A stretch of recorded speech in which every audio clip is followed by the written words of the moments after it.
We had an extended executive session.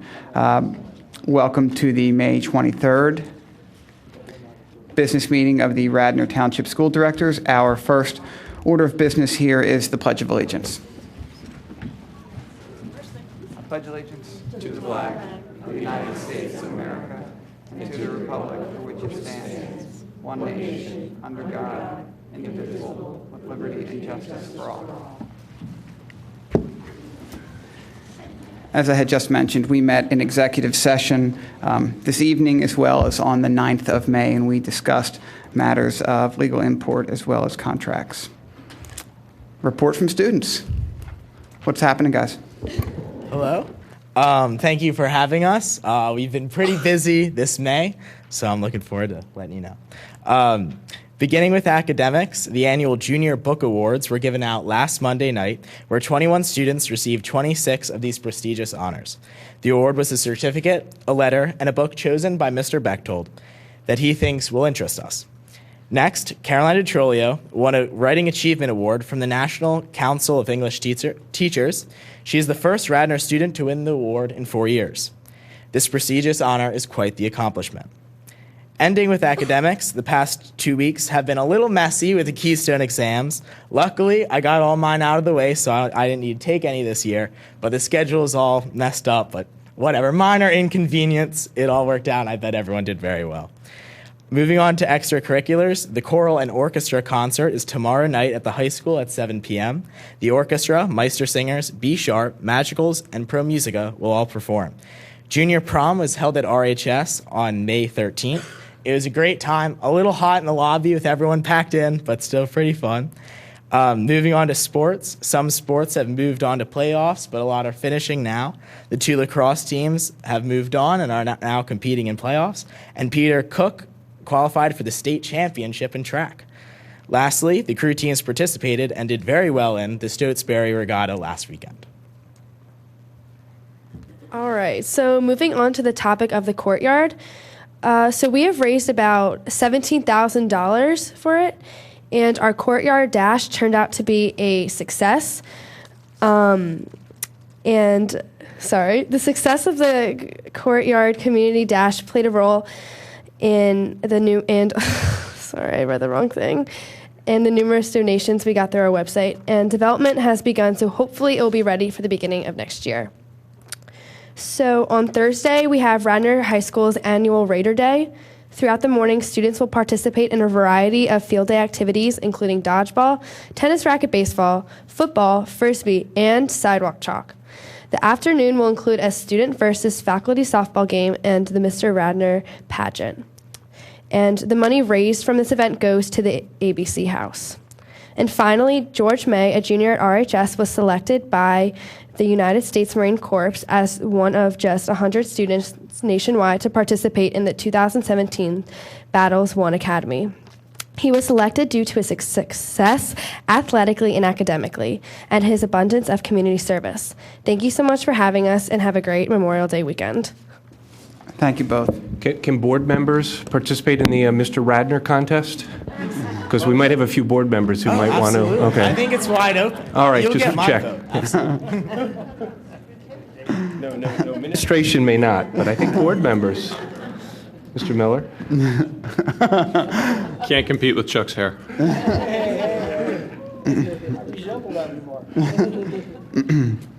Mr. Batchelor. Good evening. It's wonderful to see so many people at the board meeting. Thank you for joining us. We're at that exciting time of year where once spring break ends and we get into May, everything just moves so quickly. Our seniors, I know, are preparing for graduation, and they will be graduating. The class of 2017 will be graduating on Wednesday, June 7th at 4 p.m. This year, as many of you are aware, we'll be hosting that graduation at Temple since the Villanova facility isn't available to us this year, but I wish all of our seniors all the best as they wrap up their time here in Radnor, and I want to personally thank the senior class because they've been my first senior class to give me an introduction to Radnor and the Radnor community. Our fifth graders and eighth graders are getting ready to move up as well, and it's an exciting time of year. We've had visits in each of the levels, and those students and families are preparing for that transition as well, which is always an exciting time. My remarks tonight, I'm going to keep them short since we want to honor many students that are here with us tonight. We want to honor, and we also want to honor one of our teachers. Congratulations to Mrs. Kindred, who will honor as well tonight.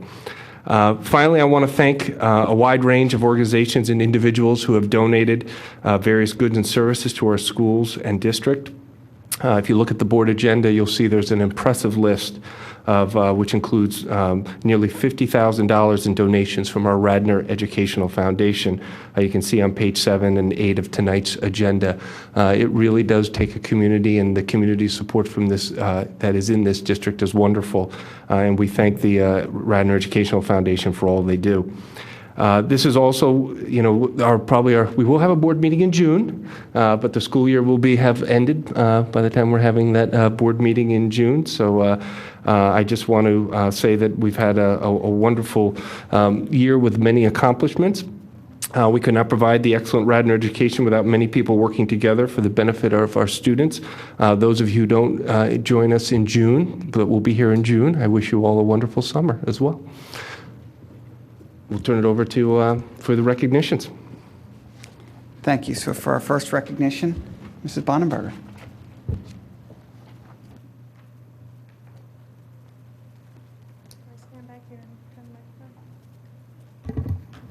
Good evening. Okay. 4 Radnor Township School District students were honored at the 2017 Scholastic Art and Writing Awards ceremony at the University of the Arts in Philadelphia on March 25. Radnor High School senior Ann Chen took home a Visual Arts Gold Key Award. Junior Samantha Lee won the Literary Arts Gold Key Award. Samantha Lauren Yang was awarded the Visual Arts Gold Key Award. And Radnor Middle School 8th grader Audrey Margolis was awarded 2 Literary Arts Gold Key Awards, and Samantha was also one of 5 American Voices Gold Key nominees whose work advanced to the national level. The Scholastic Art and Writing Awards is the nation's longest-running and most prestigious recognition program for creative teens in grades 7 through 12. The Philadelphia Awards ceremony was hosted by the Philadelphia Writing Project and the Philadelphia Arts and Education Partnership. And the superintendent, along with the board and the Radnor community, congratulates these students, their parents, and teachers on their outstanding accomplishments. Congratulations. So we have awards for Ann Chen.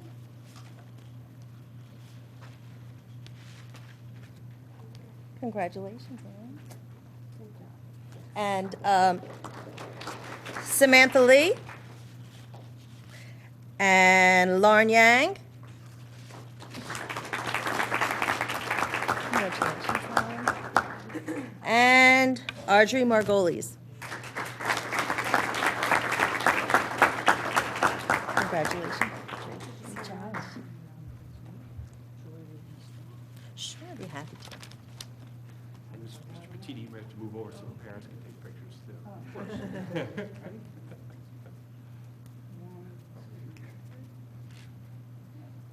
Photo bar.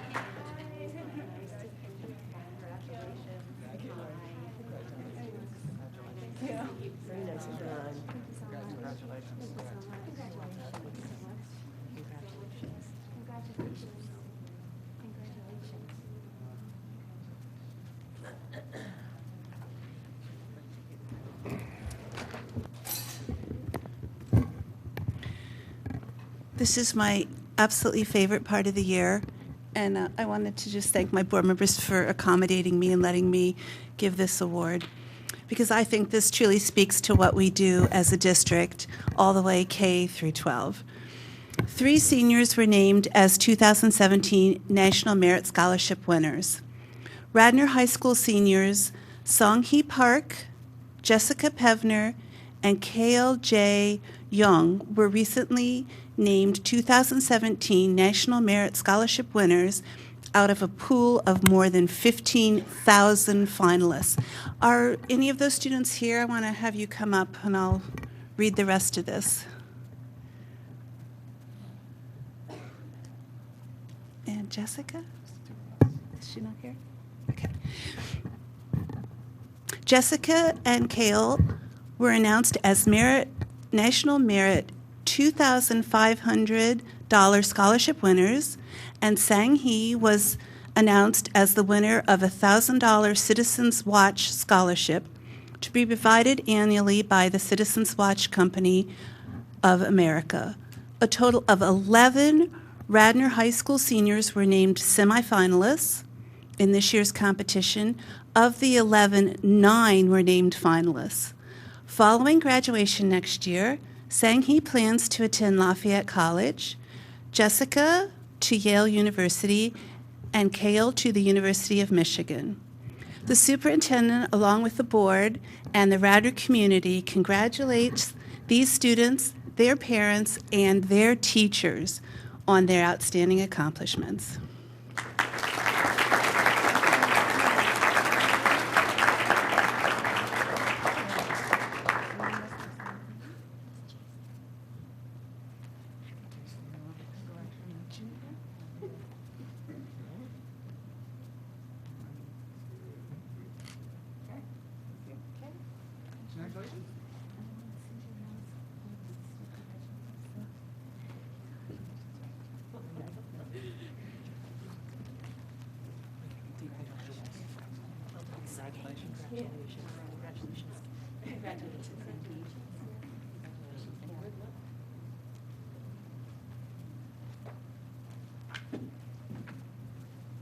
Good evening, everybody. This is our third award for the night. And this award is recognizing Nicole Kindred. Radnor Middle School 8th grade math teacher Nicole Kindred was recently named a recipient of the Delaware County Excellence in Teaching Award, sponsored by the Franklin Mint Federal Credit Union and the Delaware County Intermediate Unit. The award is given to 19 teachers in various school districts and 3 private schools who demonstrate dedication, innovation, and motivation in the classroom. Mrs. Kindred received a commemorative keepsake, a $500 cash award, and $1,000 to benefit Radnor Middle School at the annual Partners in Education celebration on April 27th. Mrs. Kindred has been a member of the Radnor Middle School team for the past 10 years, teaching 7th and 8th grade mathematics. She currently co-chairs the math department, is a vertical team leader for math, and serves on the school data team. She has previously served on the Schools to Watch Committee, Diversity Committee, and the K-12 Curriculum Committee. The superintendent, along with the board and the Radnor community, congratulate Nicole, along with her family and fellow educators and students, on this outstanding accomplishment. Congratulations, Nicole.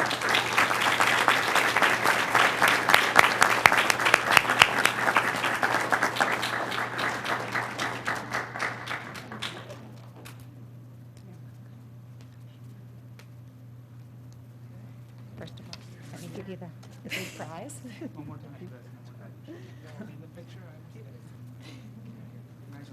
Thank you.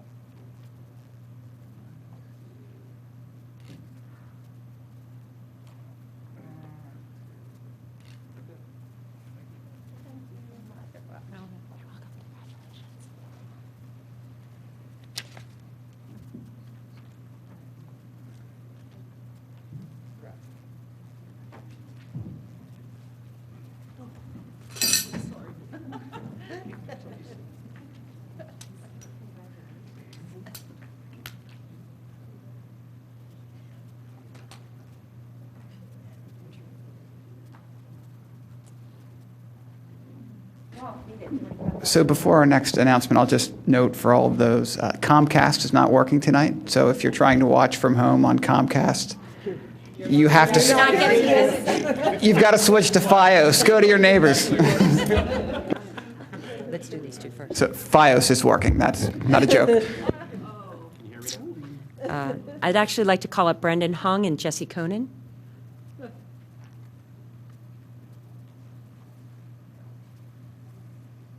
Okay, so 12 Radnor Middle School students participated in the State National History Day competition, and 2 advanced to the national finals.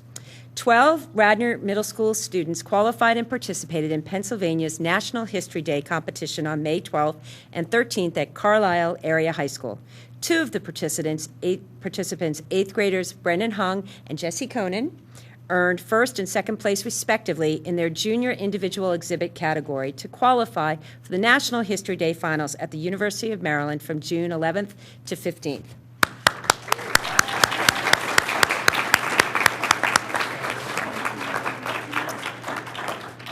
Guys, just stay up here. We're going to call up the other 10 students to participate in the state competition were, and if you want to come on up, Juliana Bryant, Anya Chan, Ellie Davis, Chloe Hannon, Rory Harper, Ari Jones-Davidis, Uzma Khan, Sashil Namana, Justin Norian, and Alani Voskarigian.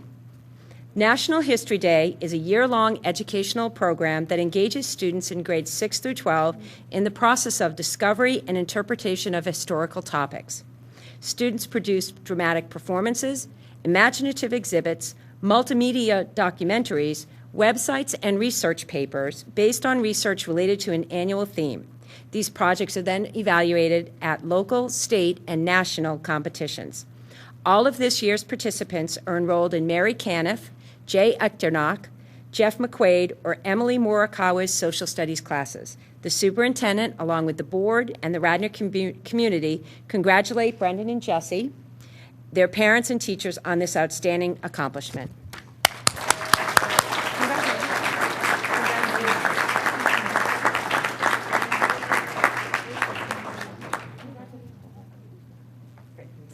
Here, scoot together.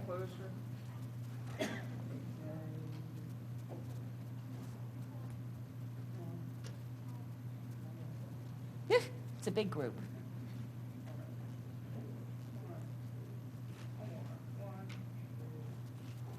Great. Guys, you can just go over and... Oh, the parents.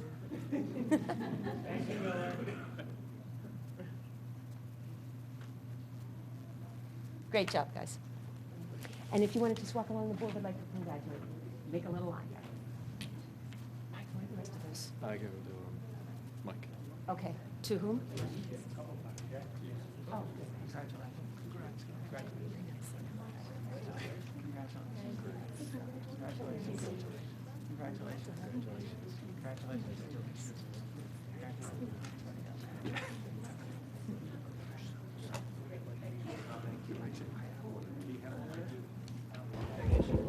So before we go to the next item on the agenda, I'll just make an announcement for all of those interested.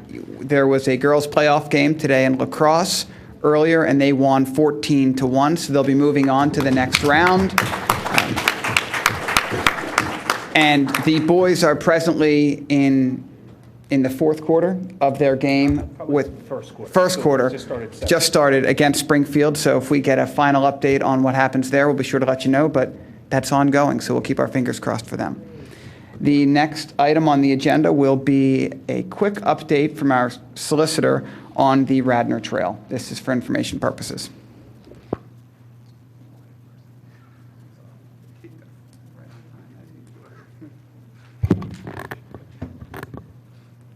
Thank you. I've been asked to provide just a brief overview as to the process for the discussion of the trail, and also to introduce Mr. Jeff Creary, who is here from the trail design firm, Simone Collins, who will be able to answer specific questions that the board has about the trail. The process for discussing this issue came up in February of last year at a facilities committee meeting. There was a presentation to that committee by Mr. Creary regarding the desire to extend the Radnor Township Trail along the Radnor High School property. At that meeting, the committee expressed interest in pursuing those discussions, and at a subsequent meeting, approved language of a draft letter to the township expressing interest in having those discussions. At the June Facilities Committee meeting last year, a presentation was made to the Facilities Committee about the fact that several of the funding sources which the township was pursuing required some type of an assurance that the easement will in fact be available for the construction of the trail, since the trail was to be laid out on property that the township did not own. The Facilities Committee discussed the issue and decided to pursue drafting some agreements to see if the language would be acceptable to both the township and the school district. Between July of last year and April of this year, draft agreements went back and forth between my office and the Township Solicitor's office.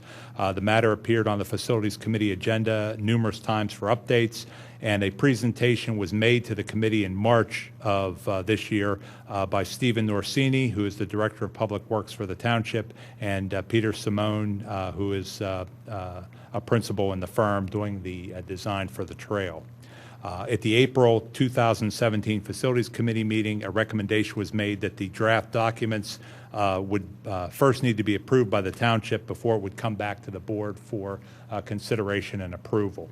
And where we are right now is that there are two documents that have been drafted, an easement agreement and a temporary construction, permanent pedestrian and bicycle trail easement document, both of which are still awaiting the preparation of a final plan that would need to be attached as an exhibit to those documents. And at this time, I'd like to bring up Mr. Creary, who can answer specific questions that the board may have as to the timeline and progress of this project. Thank you. Greetings, so I guess I'll just ask, what is the expected timeline on the design? Design's going to start now and is going to end August 1st, 2018. And can you give us an idea of what parameters you're working around, what considerations, what if you've got any other limitations beyond the school district properties, so easements by PICO or any, are there any things like that that you could share with us? There's other easements. Penn Medicine, we're going to need to acquire an easement from there, and Cornerstone Development. Okay. I mean, Julia, I guess maybe that my language is probably not. Did you say 2018? You're going to be designing for over a year. Yes. What happens when you? I assume you're going to survey it first to see if you can actually fit it. And what happens if it comes back in that you're? I mean, because there's a swamp there and culverts and a stream and an ambulance access and all that.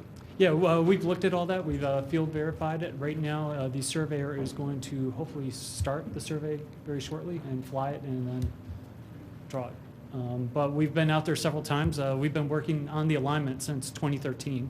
In 2013, we recognized that as a good spot to put a trail. It's, as we all know, it's one of the very few spots along the main line on Route 30 that doesn't have any sidewalks along it. Yeah, there are some challenges in there. There are some mastheads, there are the culverts, existing fences, trees, and grade issues, along with utilities. Yeah. The word was right-of-way. That's what I was thinking. It wasn't easement, it was right-of-way. Are there other right-of-way limitations around that property that would force the trail further on to the school district's property that you're aware of? Or not that we're aware of. It's really hard to say without a survey. The survey would then go and research all the utilities, any easements, anything that's in there. But right now, we don't believe that there are. So I'm sorry. So say again so is there going to be a full survey? Yes, there is. And tell me again, the timing on that is? That's going to start very, very shortly. Bursich Engineering, they're the survey firm. We've been in talks with them, and hopefully they're going to be able to get some good weather and fly it very shortly. Okay. Is there anything that you could envision that would create a no-go for this particular project based on the site and site limitations? No, it's been looked over by many people at DVRBC, PennDOT. Everyone's really looked at this because there's a lot of grants involved. It has had a very meticulous look from many agencies, so we don't anticipate any of those issues that would stop. Right. So do we have an idea if that many people looked at it, how many trees we're talking about being impacted? We don't know about the trees. There will be trees impacted. We don't know how many. We need the survey to be able to tell that. So what's typical guidance if you've got so it's a 10-foot wide trail, correct? The pavement, correct. And then 2 feet on either side of a level exactly, yeah. surface is the requirement, right? Yeah, that's the AASHTO standard. Okay. So in terms of trees, Mhm. what's the typical guideline that you guys would follow with regards to how close that the edge, the 2-foot edge, can get to a tree before we say that the tree is, the root system's sufficiently compromised that the tree has to be removed? Well, it depends Just where generally speaking, I'm not it's gonna hold you really- to the- It's an really edge, hard to but- say. Uh-huh. We would have to assess the tree too. I mean, there's so many factors in there. Mm-hmm. I can tell you the tulip poplar right on the corner there. I mean, that's just got to go. Hopefully we can incorporate that into the project. It's liability, but other smaller trees that have been girdled, the root girdle, we might look at that and say, well, that tree is not going to have much longer life because it's going to choke itself out. There's so many unknown factors, really, when we get out there and we get the survey and we see where the trail can go, then we'll know exactly what trees we need to look at up close. If there are sections of the trail that don't provide 10 feet of clearance for the paved portion, let alone the paved portion plus the easements, what do you do? We don't anticipate it, but if we do, we will have to go to PennDOT and have to go to DVRPC and get their approval, but hopefully that will not happen. It shouldn't. Really? So there's, Okay. yeah, because there's, okay. It's pretty 'Cause tight there. I actually measured it, and It is there's very not tight. 14 feet from the edge of the one head wall to the curb. I Oh, mean, are we talking about? on King of Prussia Road. Correct, yes. If you would, I probably haven't seen the TAP application, but we have proposed extending that wall. So we would cut the wall down and extend, not a bridge, but the sidewalk to the side there, a concrete structure, which would make up for that space. Okay, no, I haven't seen it. So is there any other document? The only thing I've seen as a board member is a very high-level plan view that shows a 30-foot easement, I guess. I think the written agreement that the facilities committee looked at says 20 feet. Is there other documentation available for us to look at in terms of Yes. design? The And where can I TAP find grant that? is available. I could give you a Dropbox link, or so you don't have to research where it is. Or if you can get it into the school district, is probably better, and then the rest of us can all get to see it at the same time. Okay. That would be fabulous, because I think that's a large piece of what, Yeah, and that includes the entire trail system, just so you know. So yeah, that's the West okay. Wing. We can and- pull our piece out. Yeah. Yeah, it's okay. I mean, obviously, I have a couple of concerns. I know the facilities committee, and this is not your issue, but it's ours. Facilities committee discussed it, but we haven't discussed it yet as a board, and I know it's going to come back to us eventually, but I definitely still remain to have some concerns. But because it runs along really 2/3 of our property. And that's a pretty significant concern for me. And I walked that trail, and it looked to me, by my count, 45 or so trees are going to be potentially impacted one way or the other.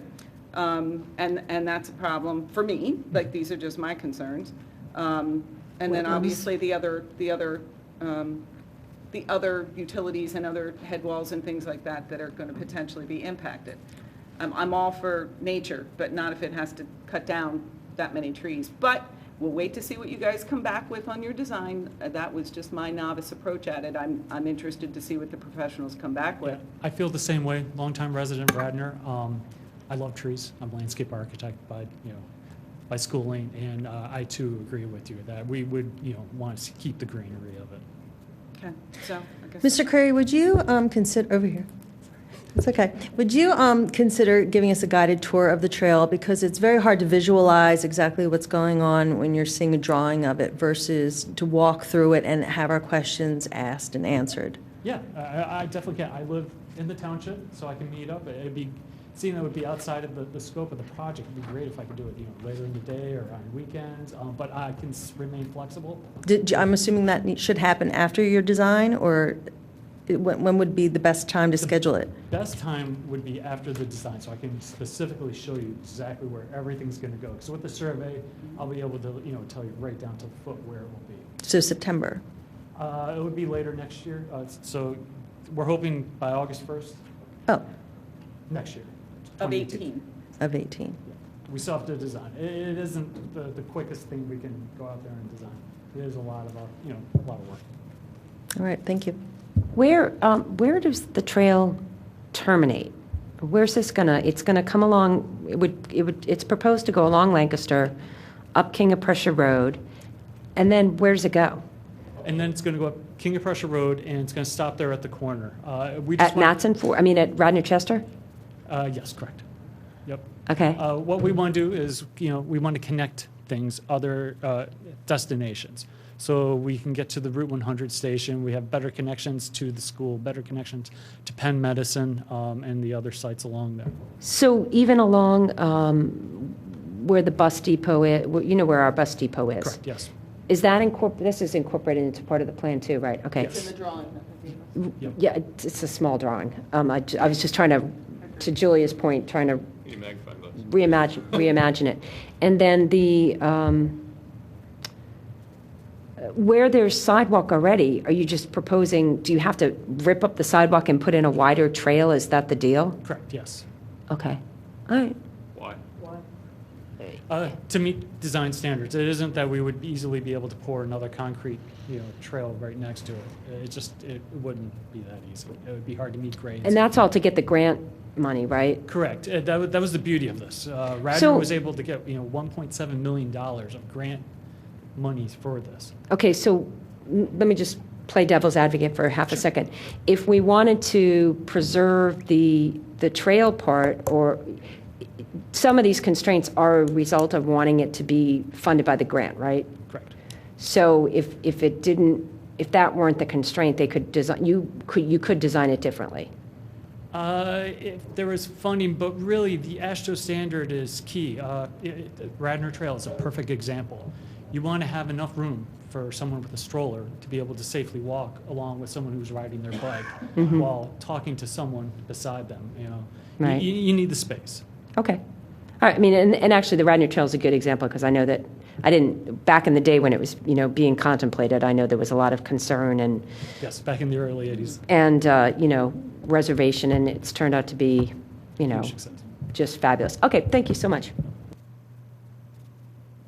Any other questions? Any other questions from the board? Thank you very much. Great. Thank you. Thank you. Good night. So, next on our agenda is our period of public comment. We see some new faces here tonight, so that's great. I'll go over kind of how we like to run public comment. In the back of the room, there is a sheet for you to sign on the table. If you would do that before you issue your comment, that would be terrific. We ask you to sign your name. And then when you come to the podium, if you could then state your name and your street address and your topic that you'd like to address, that would be helpful for the board. Individual comment should be limited to not more than 4 minutes, and that's our board policy.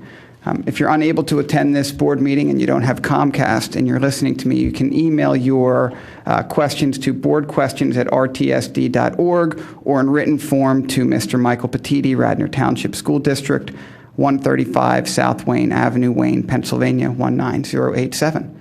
So without further ado, we'd love to hear from y'all. Welcome. Thank you. My name is Andrew Foreman. I'm on 805 Mainland Road in Radnor Township. Good evening, Superintendent Batchelor and school board members. My name is Dr. Andrew Foreman. I'm a general pediatrician in the community, and I am the current chairman of the Radnor Township Board of Health. I think most importantly, I'm a parent of 2 Radnor School District students, one at Radnor High School and one at Radnor Middle School. As well as treating illnesses, I feel my primary job as a pediatrician is to be an advocate for the health and the safety of all pediatric patients. In pediatrics, we focus on preventative care. From a medical perspective, we do this by encouraging and promoting vaccination and being antibiotic stewards to prevent resistant infections. From a proactive health perspective, we talk to patients about good eating habits, about safety and good decision-making skills. A subject that also gets a lot of attention is, of course, healthy sleep. The science has been settled for many years that children suffer emotional and physical maladies from inadequate sleep. The science has also been settled that teen sleep patterns shift to a later time in the evening and in the evening induction of sleep and a later wake time. This is an actual physical change in the brain of teenagers. The brain secretes nighttime melatonin and secretes cortisol levels in the morning that are different from a younger child. It has very little to do with the will to go to bed earlier, and it can't be chalked up to increased electronics time or excessive daytime napping or other excuses. Just to give one example of the many benefits of a later school start time A study done in a county in Kentucky, which they shifted all of their high school and middle school start times from 7:30 a.m. to 8:30 a.m., just 1 hour, showed a reduction in teen auto accidents by 17% in the first year alone. By the CDC's 2015 statistics, if this was a nationwide policy with later school start times, we could potentially save 37,500 ER visits for automobile accidents and about 400 teen lives every year. In addition to this staggering statistic, there are multiple benefits from a 1 hour later start time for high school and middle school students, which some of my colleagues will probably reference tonight. With this public health issue in mind, the Radnor Township Board of Health on April 17, 2017, unanimously passed a formal recommendation for later school start times. It reads as follows. In keeping with empirically based recommendations from the National Sleep Foundation, the Centers for Disease Control, the National Academy of Sleep Medicine, and the American Academy of Pediatrics, and reflecting research on teen sleep cycles, relationships between teen sleep patterns, and long-term health outcomes, the Board of Health in Radnor Township recommends that Radnor School District explore moving school start times for middle and high school students to 8:30 a.m. or later. Thank you very much. Thank you, Dr. Foreman. Welcome. Hello. Good evening. My name is Sarah Fox. I live at 921 Wooten Road in Bryn Mawr, and I have 2 children in the Radnor school system, one in 7th grade at Radnor Middle and one in 5th grade at Ithan Elementary. I am here today, along with some other Radnor parents, because I am concerned about the fact that our adolescent children are not getting the required amount of sleep necessary to maintain their physical, social, and emotional health and well-being. We are here to bring these concerns to the attention of our school board members, as well as to ask you to begin taking the necessary steps to remedy this problem, which truly is a public health problem, by exploring ways in which we can help our adolescent children to get more sleep, including the possibility of instituting later school start times for our secondary schools in Radnor. I was going to go into a brief overview of the science, but Dr. Foreman did a fabulous job of that, and there's no need to review it. So all I'll say is that we're all here because we want what's best for our children, and as a parent and administrators and school board, I hope that we can work together to make this issue a priority in the near term. Thank you. Thank you, Ms. Fox. Welcome. Hi, I'm John Sotheby. I live at 704 Woodcrest Circle. I'm Lauren Yang, and I live on 496 South Bryn Mawr Avenue, Bryn Mawr. Lauren Yang. Oh, great. You just gave her an award. Yes, I know that. I just couldn't.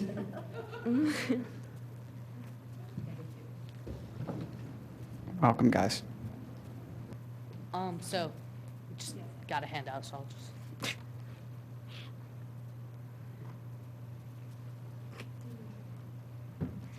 Data-driven. Okay, so last year, as some of you know, we were freshmen in the freshman integrated class, and through a project for that class, we started researching some effects of sleep and what it can have on people, and specifically teens. And so last year, I think it was May 9th, we came to a meeting and we discussed many of the same statistics, but we just wanted to come again and make sure it's getting more traction, make sure it's still moving forward. And one of the first things we did when we were researching this is we tried to get some background information, and one of the things that we learned, which turned out to the rest of our research really ebbed from it, was that the American Association of Pediatricians says that it's unhealthy for high schools to start before 8:30, and that by having school start times at 8:30 or later, it would allow students to get the recommended 7.5 to 8.5 hours of sleep. So after we got all this research, we wanted to see if this was like a legitimate problem in our high school, so we decided to create a survey. We have over 350 students that have taken our survey. We've gotten responses from all grades, 125 freshmen, 90 sophomores, 70 juniors, and around 50 seniors. So as this survey, as you can see, not only asks if students feel sleep deprived, but depicts how healthy their sleep patterns are. So as you can see from the handouts in front of you, 78% of the students in this survey participated or felt that they were sleep deprived, and of the remaining people who didn't say that they were always sleep deprived, about 12% said that they felt that they were sometimes sleep deprived, which leaves 90% of the student body that we tested, which is about a third of the school, felt that they were sometimes sleep deprived. Yeah, and only 12.8% of students report getting 8 or more hours of sleep on school nights. That means that 87% of students fail to meet basic sleep requirements. And a lot of people say that teen sleep deprivation isn't a problem in Radnor, but as you can see, we discovered that 90% of students would argue that it does. And so another common thing that we researched was that there's this thing called binge sleeping, where students will get little sleep during the week, and then they will try to catch up on their sleeping over the weekend. But this practice is very harmful, and it can lead to anxiety, obesity, signs of depression. And so we also wanted to see if we had students that were practicing in this, or if the research showed that something such as this was happening. And on the weekends, almost 50% of the student body gets 10 or more hours of sleep a night, and during the week it is less than 1%. So it's a clear sign that students are trying to catch up on sleep, which is not healthy for them and is leading to many other problems. Yeah, so since we last presented this to the school board last year, we tried to remain active on this issue. So one thing we did, we participated in a task force appointed that was directed by Dr. Stevenson. We had an on-air interview with Radnor's Studio 21 with the League of Women Voters about our research and this project. And then we also accompanied Mr. Madden and Mrs. Winters to a meeting with Representative Charlton in an attempt to persuade him to become the primary sponsor of the House Bill 762, since he was already a sponsor, and to talk to him about a sleep conference in D.C., and then also the importance of a statewide sleep study that districts can't do independently. As a result, Representative Charlton has agreed to become the new prime sponsor, and we are gaining traction in getting this bill passed all the way through the legislative process. So we understand that there are many reasons why it's not easy to change school start times.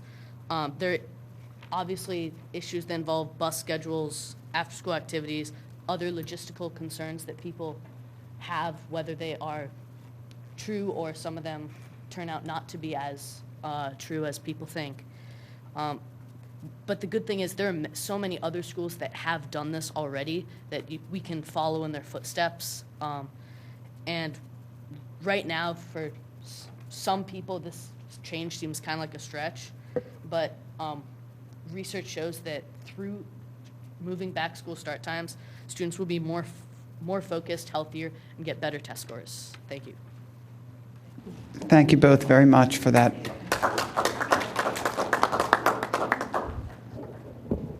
Welcome. Thank you. Good evening. My name is Erica Murdaka. I reside at 104 Moshe Lane in Wayne. I'm a Radnor school parent, and I support investigating the issue of sleep in our students. While I support adjusting school start times and that they would have the largest impact on improving sleep health in Radnor students, I recognize that there are many other strategies that Radnor can employ for this upcoming school year to allow students to help get the sleep that they need. For example, ensure bus routes are efficient and that students are not dropped off to school too early. Avoid core curriculum and AP classes during the first hour of the school day. Schedule midterm and final exam start times on a 2-hour delay schedule. This would mean a high school student would begin an exam at 9:35 in the morning instead of 7:35. And official school activities, such as sports and play practices, no later than 10 hours before bus pickup the next day. In Radnor, that would mean by about 8:30 p.m. for most students. Ensure homework administrative regulations foster good sleep habits. Require electronic homework submission deadlines earlier in the evening, not at 11:59 p.m. Coordinate between teachers to avoid students having several tests in one day. Ensure teachers do not administer tests on days a student is also taking a Keystone exam. When giving iPads or other electronic devices to students, provide guidelines to turn them off at least 1 hour before bed. Include sleep education in health class to help students make good sleep choices. Include sleep health in freshman orientation. Promote sleep health announcements, like you might do for drugs, alcohol, exercise. Assess for sleep deprivation when counseling students about behavioral issues or when preparing an individualized education plan. Engage speakers to come to Radnor to educate students, teachers, and parents about the importance of sleep. And let's create an overall plan to address how to educate our community about this important health issue, an issue recognized by the American Academy of Pediatrics and the CDC. Thank you. Thank you very much. Hey, Michelle. How are you? Good. Hi, my name is Michelle Leonard, and I live at 852 Briarwood Road. I am part of the Regional Adolescent Sleep Needs Committee and a concerned parent. The Regional Adolescent Sleep Needs Committee was formed in October of 2015. Currently, our Regional Adolescent Sleep Needs Committee represents 4 counties and at least 9 school districts. Just last month, the National Adolescent Sleep, Health, and School Times Conference was held in Washington, D.C. Several members of our committee attended, as well as RHS Assistant Principal Dave Stango. Thank you. We thank Dave for doing that. Our committee is truly a regional effort. We share progress and ideas from our individual school districts in the hope that changes will be made. In May of 2016, as part of Dr. Kelly's stated agenda from August of 2015, and as a follow-up to the Sleep and Adolescent Brain Forum, the Adolescent Sleep Needs Task Force in Radnor was formed. Due to transitions in leadership since that time, the task force has been in limbo, and that is part of the reason why we are here tonight. We would like to know the status of this task force, identify the next steps, and see it reinvigorated for the 17-18 school year. The task force needs to consider education about the importance of adolescent sleep and also how Radnor can implement a later school start time for RMS and RHS. We have many resources from other schools that have accomplished this and feel confident that the Radnor community can look at this challenge in a creative, constructive way. We would like the board's support since we feel that this is a priority for Radnor parents. Our children cannot do their best mentally or physically without adequate sleep. We recognize that parents can encourage good sleep habits, but when our children's circadian rhythms change during adolescence, starting school before 8:30 a.m. is not allowing parents to do what is scientifically proven to be best for our children. Thank you. Thanks, Michelle. I have a copy of our points for everyone. Thank you very much. Thank you.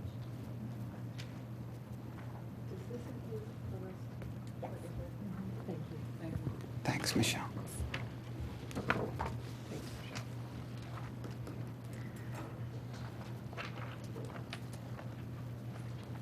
Welcome, Judy. Thank you for allowing Michelle to pass that out. Judy Sherry, Governor's Circle, Newtown Square.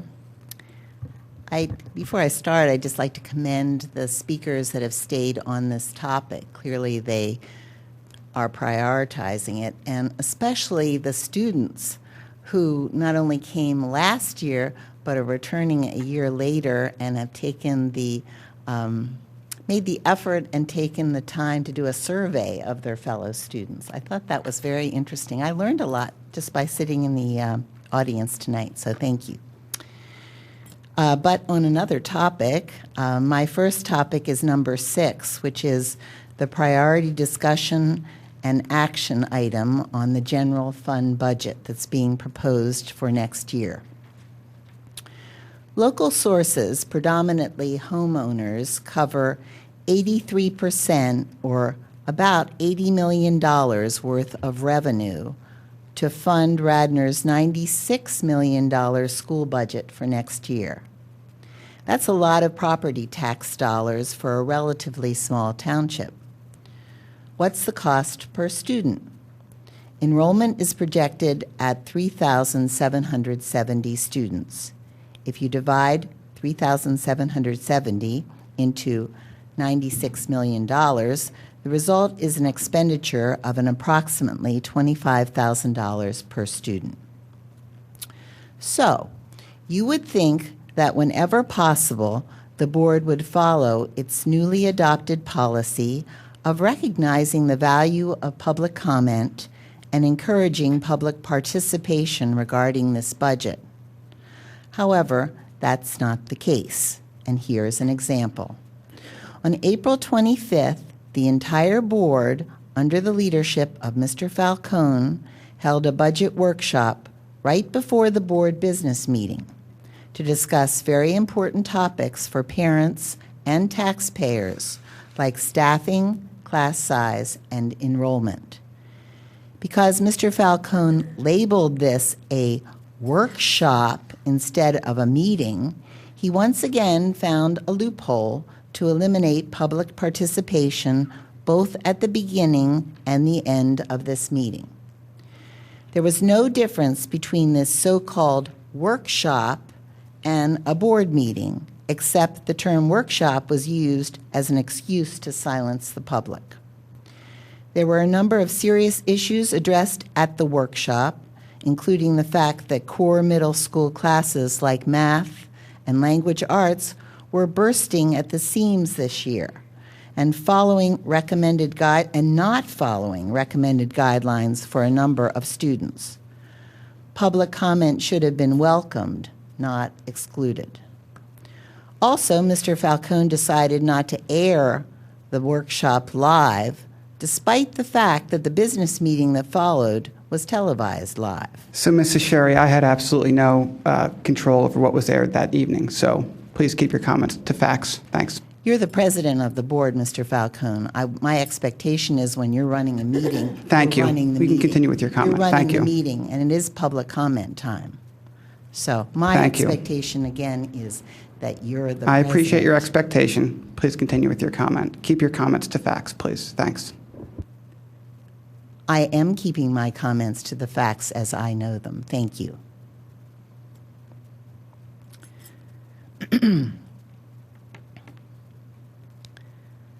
A few other comments on the $96 million budget, which were brought up previously.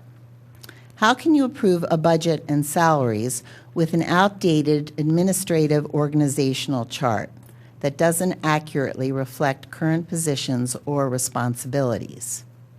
For instance, there is no director of operations. Is that going to be proposed next year, or are we going to use the same system we're using now? Why is there only $20,000 in the budgeted facility rental for the high school next year when this year's revenue is almost $40,000? Why have administrative employees' benefits increased percentage-wise so much more than teachers' benefits? And that is 5% compared to a 13% increase.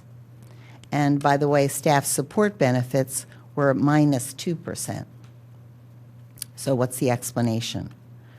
The budget next year has a noticeable increase in substitute teaching costs, which raises the question of how will the district incentivize teachers to show up?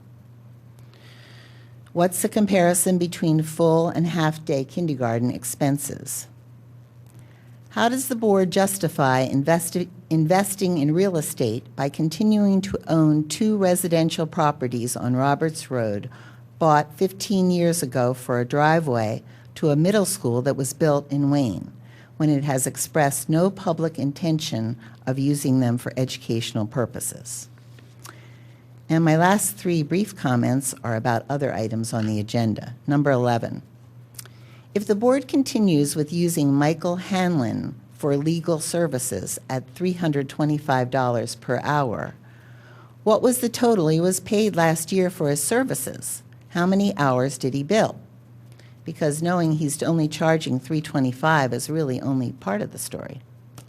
Number 14, since the bidding process is changing for next year, back in-house instead of DCIU, and the board is approving almost $2 million in supply and equipment bids, there should be a comparison to what was actually spent in the past years and not just a long list of numbers for this year.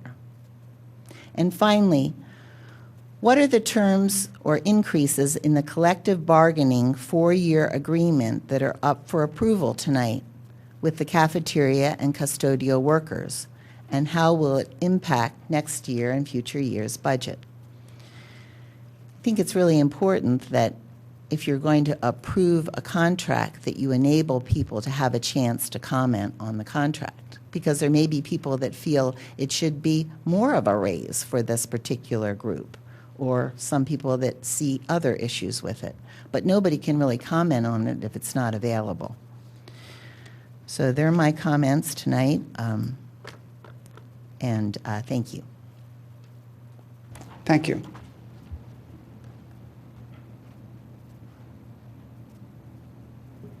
Excuse me, Mr. Falcone? Yes, Mrs. Stern. At the end of public comment, could I just make a brief comment? Sure. Thank you. Welcome, Cindy. How you making out? Good. Cindy Spurtle, 106 Valley Forge Terrace in Wayne. Good evening. I have another comment on the priority discussion action item, which is the budget for this evening.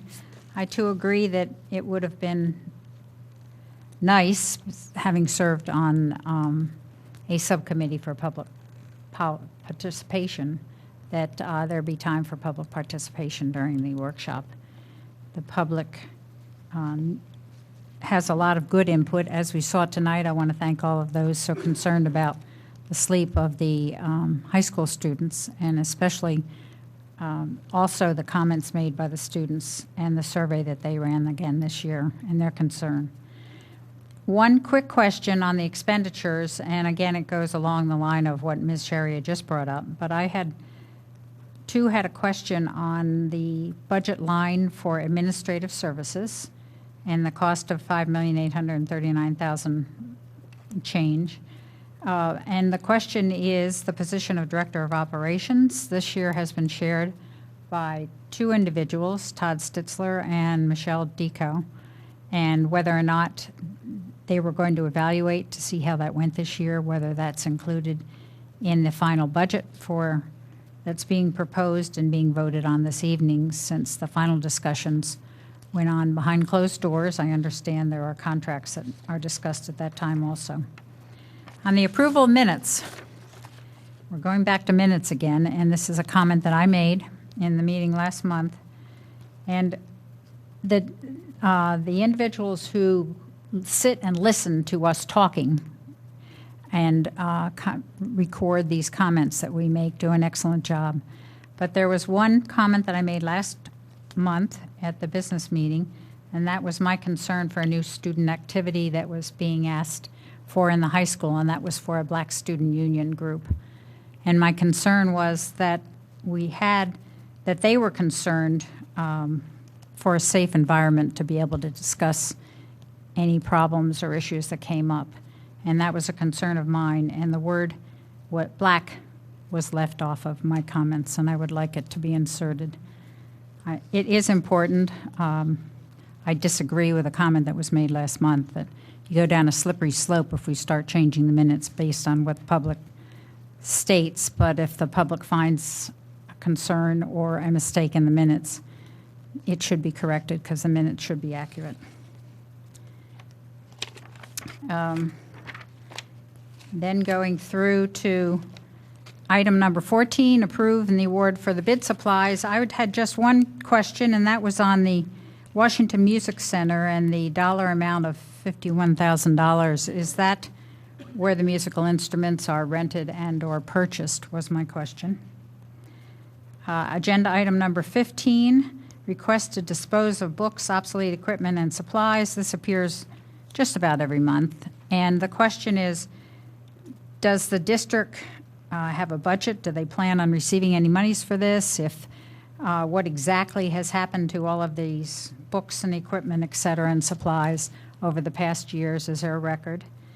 And a comment I would like to make as a member of the public and living in Radnor Township is that if these items are not needed by our school district, they may very well be needed by other school districts. And the question is, if there's not much money being made on this, that we donate every single time. There just isn't a question as to whether or not to sell it or not, especially the books. And then going on to agenda item number 21, the request approval for educational placements. Now, this is a comment I've made in the past about dates that have already happened or items that have already taken place, events, et cetera. And this is a request for ratification/approval, which is a change that has been made to the action items. But it also says where programming will be provided in lieu of all district special educational services, and this is educational placement. This request is for approval of these educational placements for the school year of 2016-17. And if I am counting correctly, there's probably maybe four weeks left in the 2016-17 school year. So either the wording be changed, and I'd also like to make a request that this happen in the beginning of the year and not at the end of the year. It should be programming has been and will be provided, not will be provided. And in item number 23, textbook/resource adoption, I sat in on the curriculum committee meeting where this new music program was presented, and everyone was enamored over the new, and as I was on the presentation that was made, although we weren't able to see it. But the presentation was given, and the amount of dollars spent on the program was shown to be $39,000, not to exceed $39,000. Well, when you add up all that is needed in order for this program to take place in the 2017-18 year, we're talking about $73,500. So I think for being transparent, a total at the bottom of this page would have helped a lot of people realize how much that program is actually going to cost the district. At least that's the way I look at it based on the different grades. And once again, request for board approval for student trips. Sometime in the future, I'm hoping that we'll get some sort of a decision by the board or the district, what trips they decide to help fund and what trips they don't. And one quick question on the cafeteria and custodial item number 30 on page 21, Cafeteria and Custodial Workers Association Collective Bargaining Agreement. The membership ratified it on May 6th, and it's been given to the board this evening for consideration. And my question is, has the board had a chance to review this? It would have been nice if the public had a chance to review it also, but the key is, has the board seen and reviewed the agreement prior to voting on this evening? Thank you. Thank you, Cindy.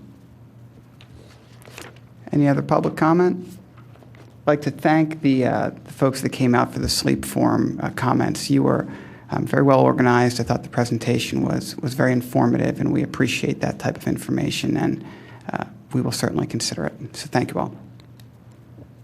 Susan. Thank you. So as chair of policy, where we discuss the public comment policy, one component of that is that in having a respectful dialogue with the public, we don't allow for personal attacks. And we made an agreement as a board last month that the budget workshop would not have public comment. Maybe not all, none of us agreed or disagreed, I don't even remember, but we all knew, and I made a request to this board that if the public was upset about that we would all agree that it was a decision of the board. And so it's not setting right with me that Mr. Falcone keeps being singled out in that decision. And if the public is upset that they were not allowed to speak public comment at our budget workshop, I just would like to personally say I'm sorry that you're upset about that. It was not Mr. Falcone's individual decision, and our board was very well aware as an entire board that we were not going to be having public comment during the budget work session. So I'm so sorry that people were upset. But it was not, and Mrs. Sherry, please don't bother getting up. It's just my response back. It was not an individual decision. Thank you. And Mr. Stern, could I Thank you. Okay. So I'll just say this, and I appreciate that, and I appreciate what you're probably going to offer, Mr. Batchelor. But this is, I'm the president of the board. Things will flow through me. These are, ultimately, I appreciate what Mrs. Sherry is saying, and it can sit on me, and that is fine. However, I just wanted to make clear tonight, I really do have no control over the TV stations, as everybody who has Comcast can probably attest to tonight. I have no decision-making on whether or not you have broadcasting this evening. But we do very much appreciate everybody's public comment. We welcome it, and we'll move on. So we'll have our board committee reports. At this point, committee chairpersons may report on items pertinent to the agenda or of general importance to board business. First up is curriculum. Thank you all for coming, and good night.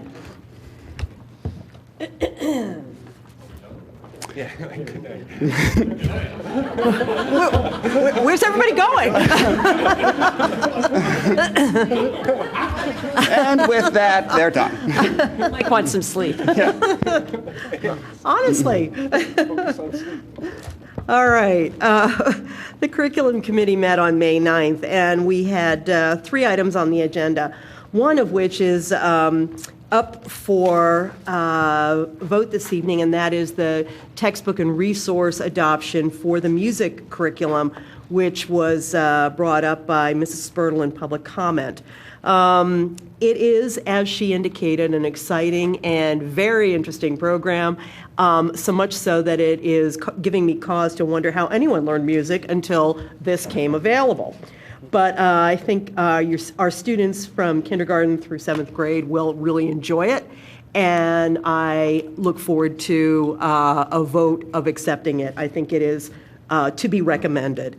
One comment that came up, I just ran through the math, and I did not come up with an excess of the amount here. Now, admittedly, I'm working on a calculator, and I was going kind of quickly, but I come in under the $39,000. So I might need to compare notes with you.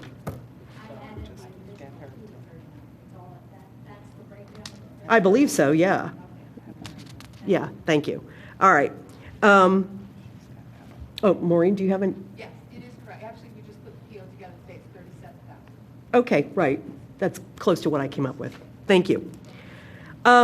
Secondly, we had a wonderful presentation by community member Chris Mazzaro, who has been working with students at Radnor High School for edternships and adventurous programs, placing them in interesting and career eye-opening positions for part-time and summer work. And he's looking to expand that program and looking for our support to do that. He has done a tremendous job on his own, and we were all completely, I think, pleased and impressed with the job that he has done and with the testimonies that he was able to provide us of students who've already participated in it. So we thank Chris for that work and look forward to supporting him as far as we can in that effort, which may or may not include the space he's looking for inside Radnor High School's building. And then finally, we had a very serious discussion about class size. We are well aware of the issues at Radnor Middle School, and we have taken steps already to begin to address that so that we don't have this situation coming up again. We had public commenters. We ourselves received input from the curriculum department and the superintendent, and this is absolutely at the top of our list. And I want to assure the community that we take this extremely seriously, and we are looking to fix it once and for all. I don't know if, Mr. Batchelor, if you have anything else you'd like to add on that one. Just that the middle school administration is working very hard to look at that schedule with the additional possibility of positions if needed, but also looking at what were some of the scheduling challenges last year that led to some of the structure that we have now they're addressing this year and planning for next year. So we are encouraged as they move forward in that process. Excellent. Well, thank you. So we do have a belt and suspenders plan ready to go for next year. Our next meeting will be, oh, good grief, next month. We'll do it at the end of the agenda today. And that was it. Thank you. Thanks, Susan. Lydia. Thank you. The Facilities Committee met on May 2nd. There were 3 items on the agenda. The first was an update on the tri-party agreement with reference to maintenance on the bridge at Radnor Elementary School. The second item on the agenda was an update on the current facilities issues, and in particular, the chiller at the admin building, the Ithan playground, the Radnor High School elevator, and the wheelchair buses. And the third item on the agenda was a detailed discussion of the capital plan, which is embedded in the budget that you will be voting on tonight. And the bottom line is the Facilities Committee endorsed the spending of $1,167,767 for the outlined items put forth in the capital plan. Our next meeting will be June 13th at 7 p.m. Thanks, Lydia. Patty. Yep. The Finance Committee met on May the 9th. We reviewed a number of items that are on this evening's agenda. The full board, it was a meeting of the full board. We are putting forth the budget recommendation this evening, that is item number 6, which we'll hear about and I'm going to talk about a little bit. We also recommended the item number 20, which is the transfer of $150,000 funds into CapEx account. During our discussions, we were informed by the administration they had done a 16-17 projection for year end, and there was a $486,000 for clarity. This is not a surplus. This is funds that we did not end up having to spend out of our fund balance. So we just didn't tap into our savings account as deeply as we had concerns about this year. So that was a $486,000 favorable number for us. For the 17-18 budget, which we're considering this evening, we also heard that there was a $300,000 reduction in the overall cost for our prescription plan, which was favorable for us. I'll talk about that in a minute. And we heard from the administration during the 17-18 timeframe about a $500,000 and nearly $50,000 administrative adjustment. We'll be hearing more about that later. But all of those numbers added together, plus, as Lydia indicated, the Facilities Committee made us a recommendation of nearly $1 million for CapEx, means with all of these adjustments, the budget we'll be voting on this evening allows for $300,000 to be put away for CapEx. It allows for 2, potentially up to 3, based on our conversations during that meeting, additional positions that are kind of flex positions right now, that is, as Mr. Batchelor indicated, could be used to address teacher ratio if we find that we need to do that at the middle school next year. And it allows for a reduction of $300,000 in the overall use of the exceptions. You'll remember early on we applied for all the exceptions that we could receive. It was a little over $687,000, and this evening's budget that we are proposing does not use that full amount. It only taps into the $387,000 of that. So while I know that that is a difficulty for people in this community, for some in our community, the proposed preliminary budget was originally 3.43%. This evening's proposal is 3.03. Michelle will put some more numbers up when we put this forth, but I just wanted to point that out. So that was pretty much it coming from our finance meeting in the whole. Thanks, Patty. Susan, policy. Yes, the policy committee met on May 2nd, and we have 2 policies on tonight's agenda. Policy 903 is a communications policy. It's up for a first read. And policy 004 is an orientation for new board members, and that's here for a second read. And the policy committee will meet again on June 13th at 4 p.m. in the admin building. Thank you.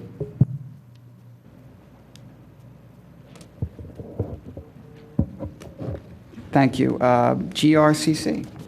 Amy. So the Government Relations and Communications Committee met on May 2nd, and we spent the bulk of our meeting talking about the results of the family and staff communication survey that Mr. Petiti had put out. That survey was open for 3 weeks, basically to assess the state of affairs of communication in the district.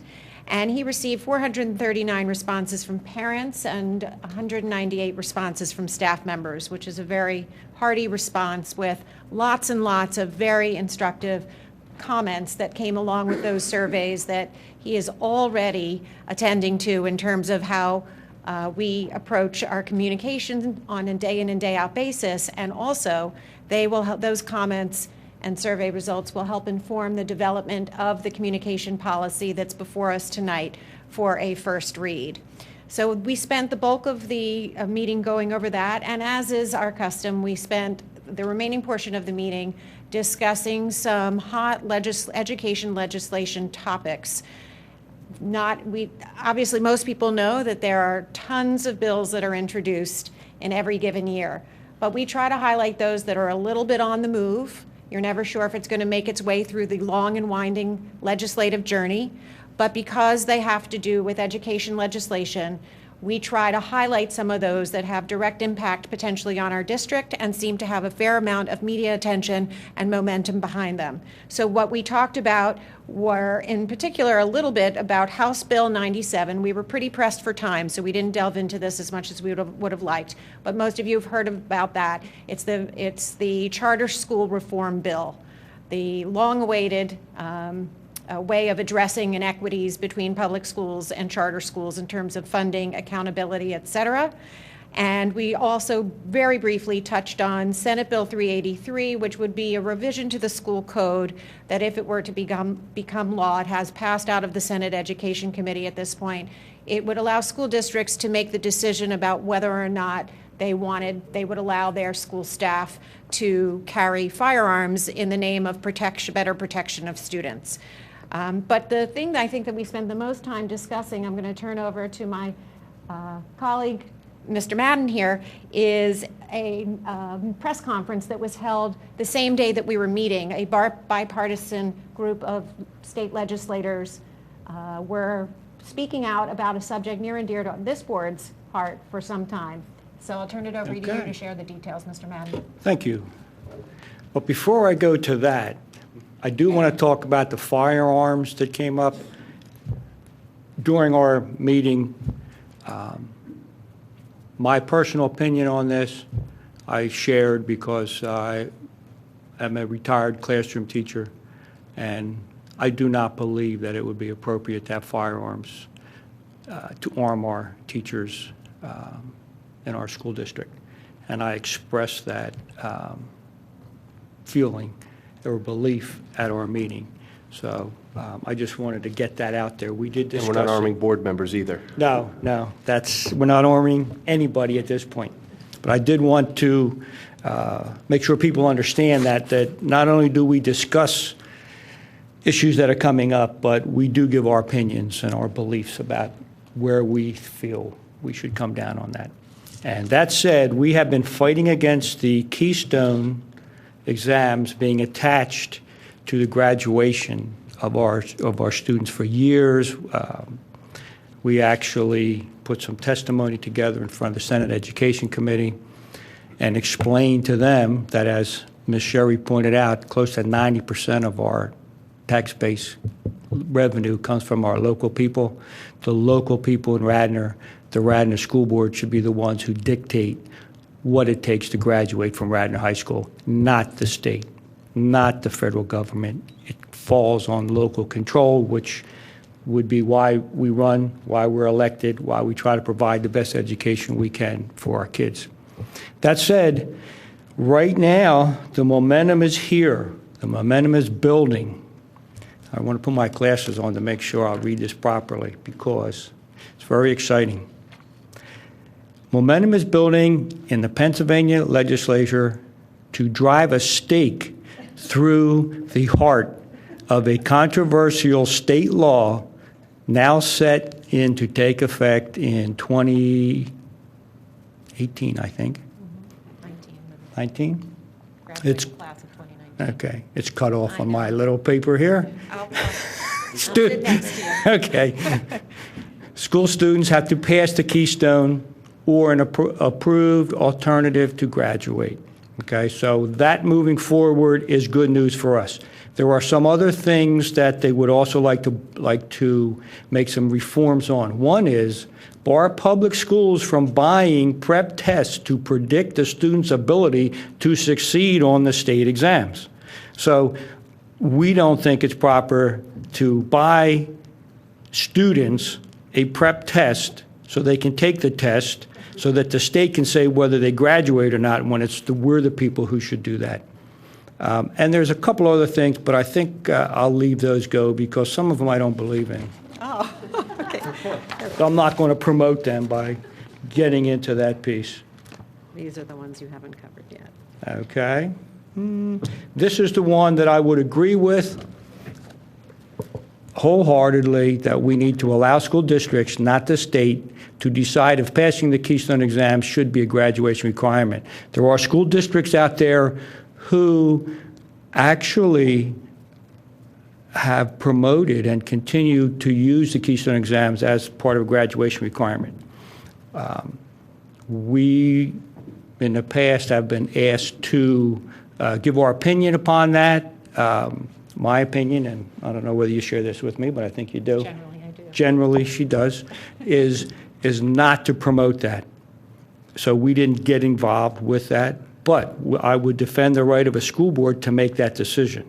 The decision that I think this board would make is not to do that, but there are other school boards who have decided that. Some of them who we are very familiar with right here. I think that's about all we have for this.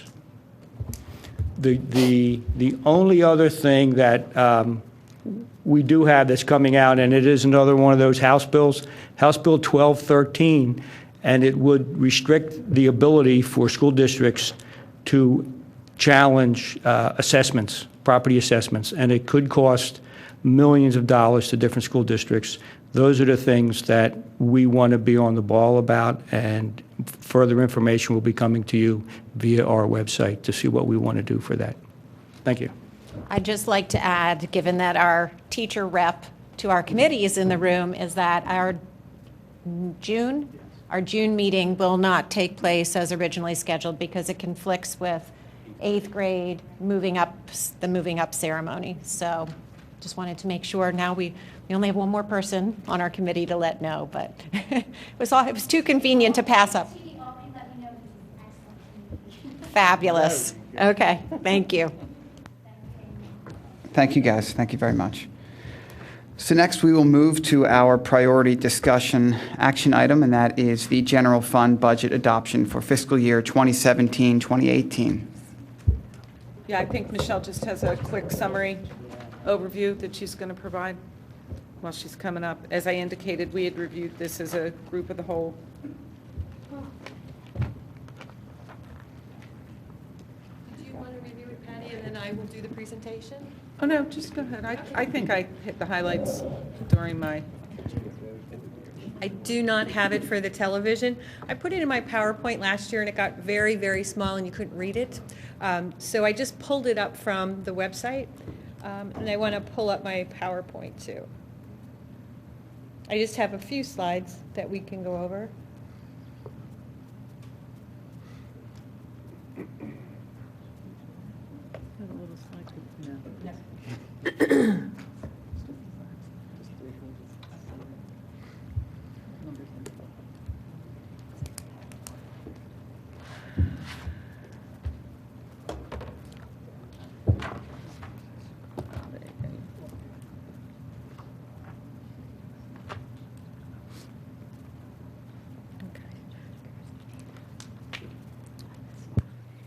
So as probably all of you recall, we took a little bit different approach to the budget this year. Under Dr. Costello's leadership, when he was here, we decided that we would present as administration a maintained budget, which maintained all of the current programs but did not include any new initiatives. It also didn't include anything for capital projects. We felt that if we presented the budget in this way, that it would give an opportunity for more transparency and more open conversation between board members, and then we wouldn't have that really large gap that we saw last year when we presented our draft budget. So when we started this process back in December of 2016, our draft budget had a shortfall of just over $1.5 million. During the month of February, we saw changes to building budgets around $14,000.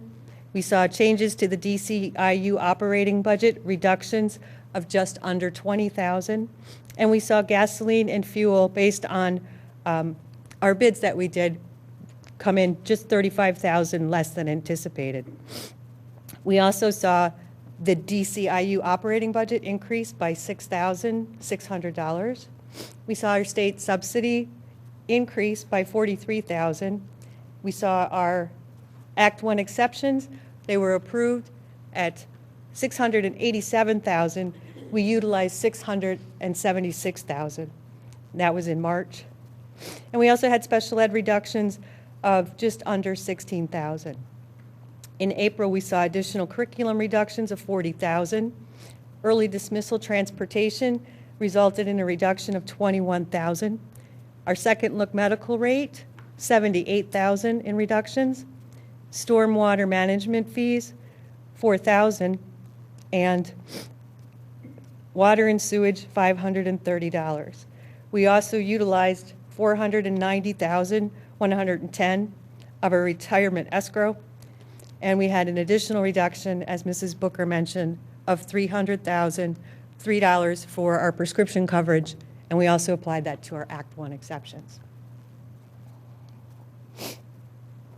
So you can see the budget that we're going to be approving tonight has projected expenditures of $96,315,286, projected revenues of $95,825,176, and an anticipated use of fund balance of $490,110. It's a tax increase of 0.6937 mils, a total of 3.3%, and that includes the Act 1 exception and the use of $387,000. The Act 1 index and a use of $387,982 of approved Act 1 exceptions. Michelle, just for clarification, it's 3.03%, right? Correct, 3.03. Okay, thanks. Again, we're utilizing $490,110 of the Retirement Rate Stabilization Fund. That was anticipated, and we knew and spoke about the fact that we would be using that. Some of the budget highlights include some of the things that we spoke about. After our May 9th meeting, the Finance Committee of the full board directed the administration to include the additional reduction for the prescription drug coverage of $300,003 that we had brought to your attention and reduce our Act 1 exceptions.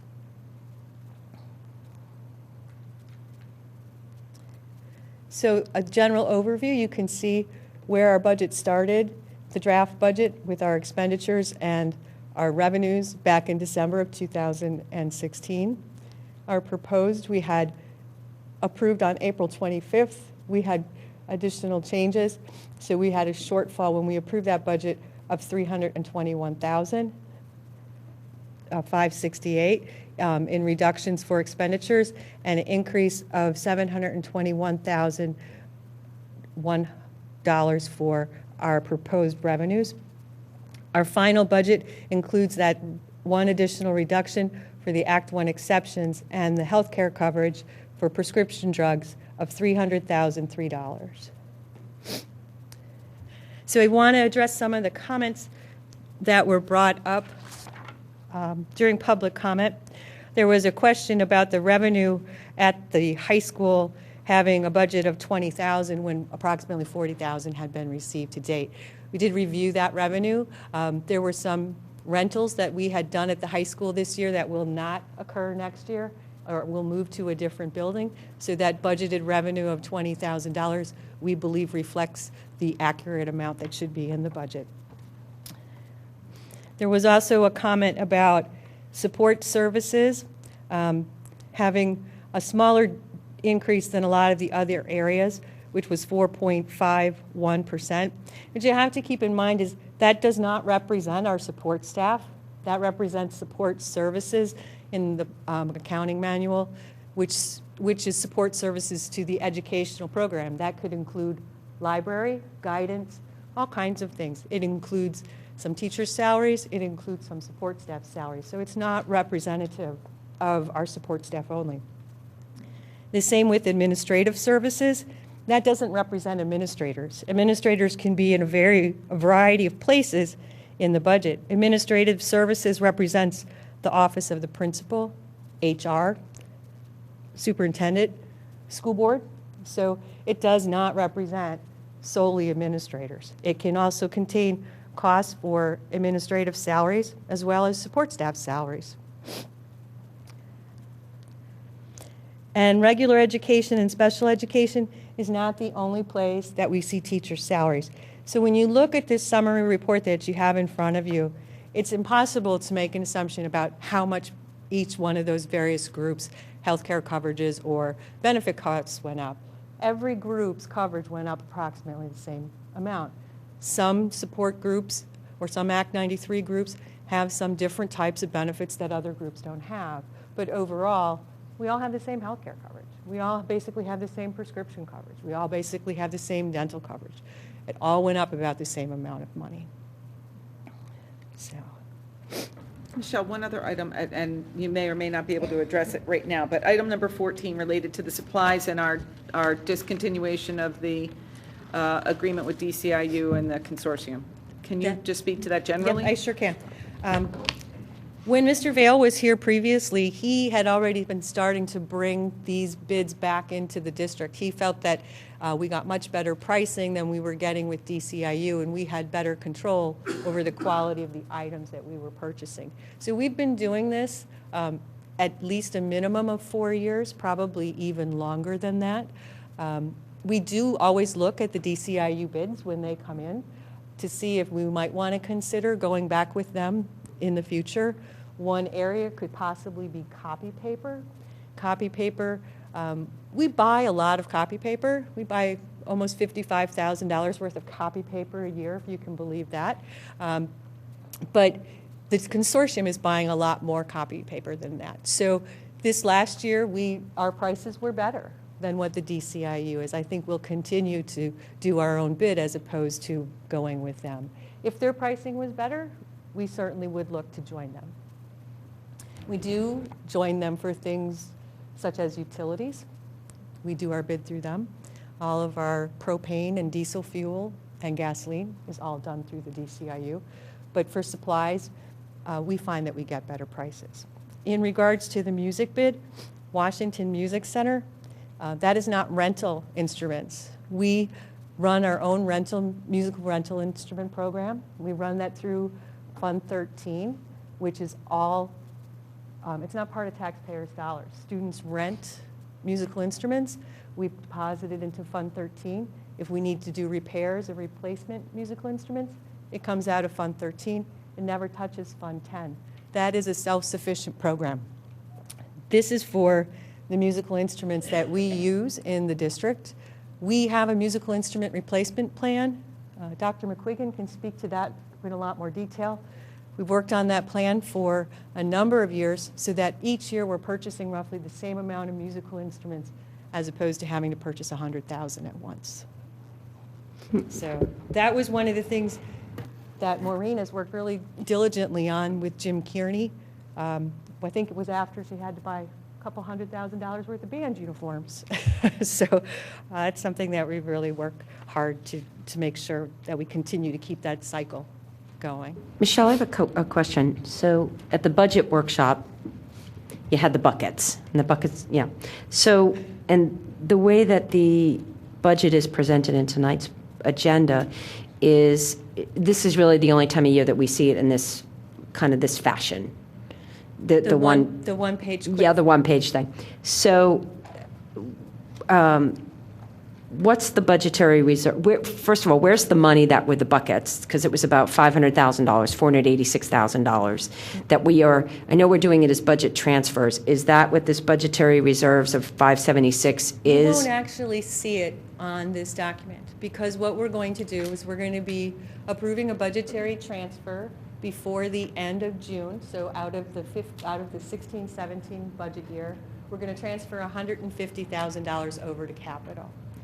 Then what will happen is in October, administration will come back to you and say, we would like to do an additional $150,000 transfer over to the capital fund. That will come out of the positions that we have budgeted but aren't actually going to fill, that we talked about, that Mr. Batchelor talked about with you. Some of those, the one position, of course, is the Director of Operations. We're leaving that position in the budget, but we intend to perhaps look at the structure, maybe do some restructuring, and if we don't utilize that position, we'll be able to transfer some of that money over to the capital fund or use it to help fund some positions, or a combination of both. Right, but so I know that the one that you're talking about 150 or so there, but the 486, if part of that we talked about was using it as additional class size, basically additional class size watch positions. So where's that in this budget? You won't see it in this budget. If we utilize that $486,000, we will need to come back to you and ask for an additional budgetary transfer to use unassigned fund balance or assigned. I don't understand why we're doing it that way, because in the past, when you've wanted to use, why is that different from PSERS, from the money that you're budgeting to as a use of fund balance in budgeting for PSERS? You could do it that way.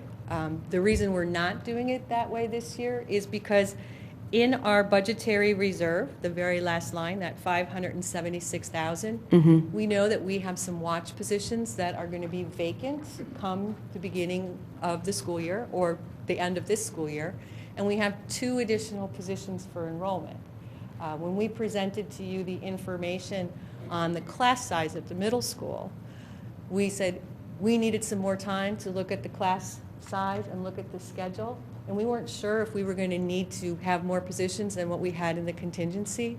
But if we did, we would come back to you, and that's when we would ask to utilize some of that $486,000 that we didn't actually spend in this fiscal year. Okay, but we didn't utilize it.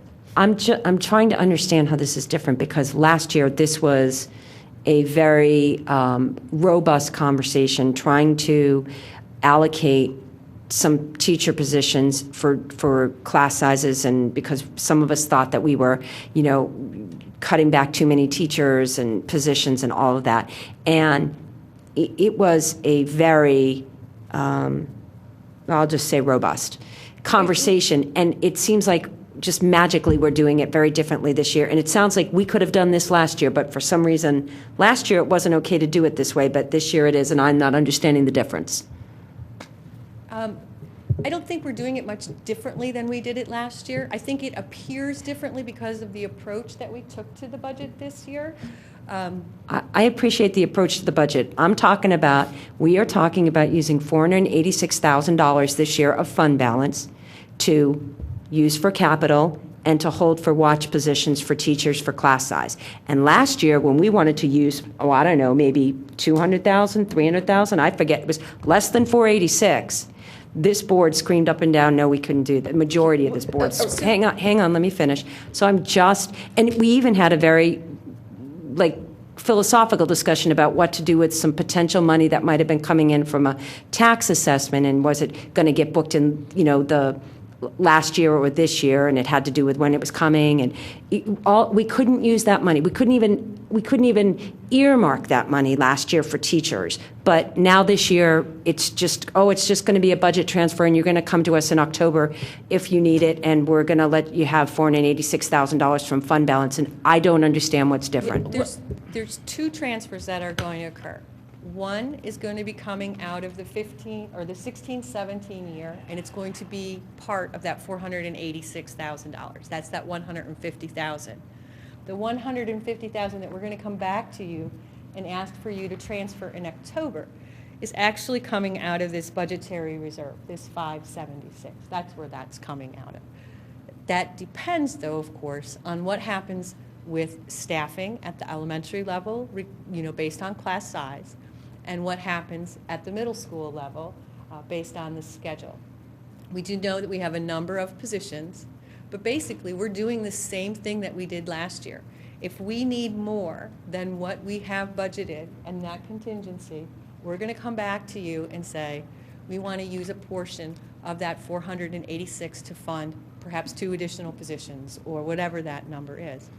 Or if we find that we've utilized all of this $576,000 that we've set aside for staffing, the conversation about the $150,000 might be that, okay, we're going to take that $150,000 out of fund balance. It just sort of depends on what happens with enrollment between now and the beginning of the school year. I still don't understand how this is different from last year. Okay, so hang can on, I- because Well, you keep telling me how I know, long, but I but can answer it because for you. what happens if? I mean, last year we said no to this. What happens in October if Okay. we say no to this? So Susan, it's not the same thing. I'm going to try in maybe different words. It is not the same thing. This budget includes the use of $490,000 from the PSERS, and that is the use of the fund balance for this budget. The $486,000, and that budget includes 4 watch positions plus 2 new full-time positions that are not temporary. And at our budget meeting, we Correct. added 2 more. In this budget, in this budget, all we said was, with the $486,000, which is the projected unused amount from 2016-17, we would need to, well, we have to move, and we are moving 150,000 of it. We're going to have to anyway when it comes time for the audit in order to be within the 8%. So we're going to have to, in general fund 10, yes? Yes. Okay. So 150 will move into CapEx now. We're going to have to move it anyway. And we're saying that the rest of that would be available if we need 2 or 3, whatever the administration comes back with, if they need incremental, I'll call it temporary, positions. They're not full-time, full-on employees. It is totally different than last year. It is not at all different. Last year, we talked about using fund balance to pay what we had to use of fund balance in order to pay for full-time employees. That is to cover operating expenditures. Patty, that is not what we're talking about. Last year, we talked about putting money from fund balance into more watch positions. Now, if you want to call them full-time and not, that they were full-time last year and this year they're watch positions, that's fine. But at the end of the day, this board is saying, okay, magically this year, we're saying okay to putting potentially up to $486,000 more into this budget. No, it's not in this budget, Susan. If we vote in October to add teachers to the budget, it goes into this budget, yes, no? No. Where does it go? If you vote now. Yes. You're voting on this budget as it is. Uh-huh. If we need to come back to you and ask you for additional funding Mm-hmm. for teaching positions, Mm-hmm. what will end up happening is your budgetary reserve will run in the negative. Your budgetary reserve will all be zeroed out. Mm-hmm. And then your regular program or wherever you put that teacher is going to run in the negative. And so at the end of the fiscal year, Next year, next June. June of 2018, that's when those dollars will come out of your fund balance. Nothing's going to get added to this budget in any way, shape, or form. It may get moved around. Okay, so this is the semantic of, hang on, this is the semantic of whether or not we're going to approve tonight to have those extra dollars into the 17-18 budget for those extra watch positions, which means we have to allocate the fund balance, and in which case this total expenditure would go up by $486,000, Or if we don't do that tonight, but we need it in October, we're just going to run negative, and next June we're going to back it in. It's the same thing. It's just how we're accounting for it, right? But Yes. Maybe I could just jump in too, and not having been here last year, I think maybe a piece that we have this year is I feel a clear direction and board agreement that we all looked at the class sizes at the middle school, and as a board together decided we didn't want to see that again next year. And so I think it was the board agreement that those class sizes were not acceptable, was then that discussion at the previous meeting to add those two other positions that we would be gaining those dollars or allocating those dollars through those buckets through a transfer. But those two positions are available additional to the administration if we need it. So if it comes July, August, and as we're building that middle school schedule and we start to realize we are looking at those class size issues again, we have those two positions additional beyond the four. I think that might be a part that's a little bit different than last year. And I haven't been here, just that there is agreement to use it that way. We are hoping not to. I mean, and when I say hoping not to, we have a lot of indications to suggest that the process that is taking place with the schedule, with the pieces that are going, and that the 4 watch positions that we currently have in the budget will be enough to cover us. But I think I want to thank the board for that agreement for those extra 2, and that we have the ability to move forward with that. I don't feel like it needs to come forward for another board discussion for those other 2 if needed. So I just want to see if I can kind of put this in a different context, because I think we're commingling different terms here, and that's why we're having trouble making sense of last year, what we did this year. Okay. So correct me if I'm wrong, but last year we had nearly a $4 million. I think it was higher than that. We started off with the way we did our budgeting, we had a significant shortfall between income and our expenses. We were using nearly 1.8 million is my rough recollection. Is what was budgeted of use of fund balance to balance that account. Is that correct? Balance that budget? It was, I think in it that was, range. it was in that range. In that range. But we started out with a much, much larger deficit. Correct. And in order to close that all the way down, the district worked really hard to look at our staffing levels, at all of our expenditures. We looked at using maximum, and we did use maximum exceptions. We used all of Act 1. And we still needed to close a gap of nearly 1.8, it might be 1.6. It's somewhere in that range, north well of over $1 million. Yeah. And all we're saying, and so we did that, and in doing that, our staff came before us, and they told us that they would be able to make the staffing changes, and that I can go back, I actually did meeting presentations where staff stood and told us they thought that they could cover it. Now, we had some issues with the way that we did our scheduling, and it didn't reflect that way, and that's fine, and so we're providing that flexibility this year. But the hard reality is that flexibility is always there. At any given time, at any time of the year, our administration can come to us, regardless of the budget we vote on, and tell us that they need incremental staff for this reason or that reason, and we can vote to pay for it out of fund balance, if that's what we need to do. So I just want to be really clear, like we're mixing apples and oranges here. This year, this fund, but this use of this balance of this budget to balance this budget after all the corrective actions that the administration's taken and some of the breaks that came our way in a positive way means we are only needing to use the $490,000 that we originally planned from our PSERS burn down, which is exactly what we planned, exactly what we told the community for the last 4 years we were going to continue to do. So we're using the fund balance the way we said we were going to use it, and because of these other adjustments, thanks to the administration, very much appreciate the fresh look at this.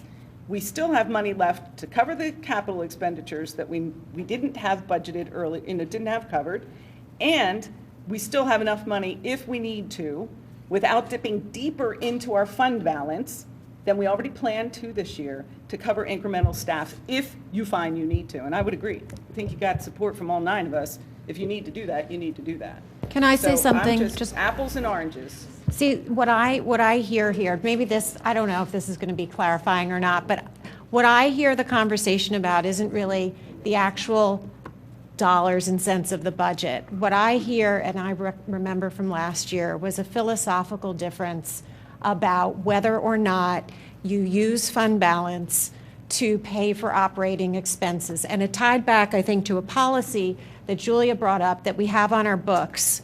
That, do you remember which policy that was? No. There was a policy, though, that Julia brought forth and said that that policy seemed to say that fund balance may not be used for operating expenses. And as I remember, we then even turned it over to our solicitor, who weighed in on if, in fact, that the interpretation of that policy was accurate. And I think that what Susan's saying, I don't remember, unfortunately, what the solicitor's opinion rendered was. But that was, to me, what the debate was about, was when we're in a situation where we need operating expenses to be paid for, are we allowed by our own district policy to use fund balance to pay for those? So that, I don't want to take it further than that, because that's really where my recollection and firm recollection ends. But hopefully that lends a little bit of direction to this conversation, and we'll bring it to some kind of agreed upon conclusion. Thank you, but it doesn't. So here's the reason it doesn't. This is really just the difference between calling, last year and this year. You know how you call it. We called it a deficit. We were in and I'm like, it's actually not a deficit until you vote on the budget, right? Until it's voted on, it's actually just a budget gap. So we are talking about the semantics of terms. The fact of the matter is, right now, if this board had made the decision to allocate those additional spots that Mr. Batchelor is talking about, incorporate them into the budget that we were voting on tonight, we would be allocating additional fund balance to cover them. And the fact that we're not doing it that way, that we're going to wait until after July, June 30th, and if we need them July 1st, that they get called a completely different thing, and so they're not, and so they're not part of this budget, and blah blah. It's just semantics. If we need teachers, we're going to end up using fund balance to pay for the spots, over and above this 576 budgetary reserve. Right, but it's a low probability event, which Mr. Batchelor has made clear multiple times over the course of multiple meetings. Susan, I understand that. Okay, but that matters. That matters in terms of why you would do it now versus later. And I think it really is important to remember that the total use of fund balance, as Amy pointed out correctly, was about using it to fund regular operating expenses, and it was in an amount that was well over $1 million. Whether First of all, it was 1.5 because we have 486 left over now. Okay, left over so from it, and we fine. used 990. We were supposed to use 1.1 of for PSERS, and we didn't even use that. But that was a different animal. That was a much larger number than the number that we're talking about now, which is planned. So and that on. makes a difference. It doesn't, Susan. If you add, if you add the 990 from fund balance that we are actually using this year, if you look at that and you add the 490 that we have committed for PSERS and the 486 that we're talking about using, we're talking about 990 that we're actually using this year and the contemplation of using 976 next in 17-18.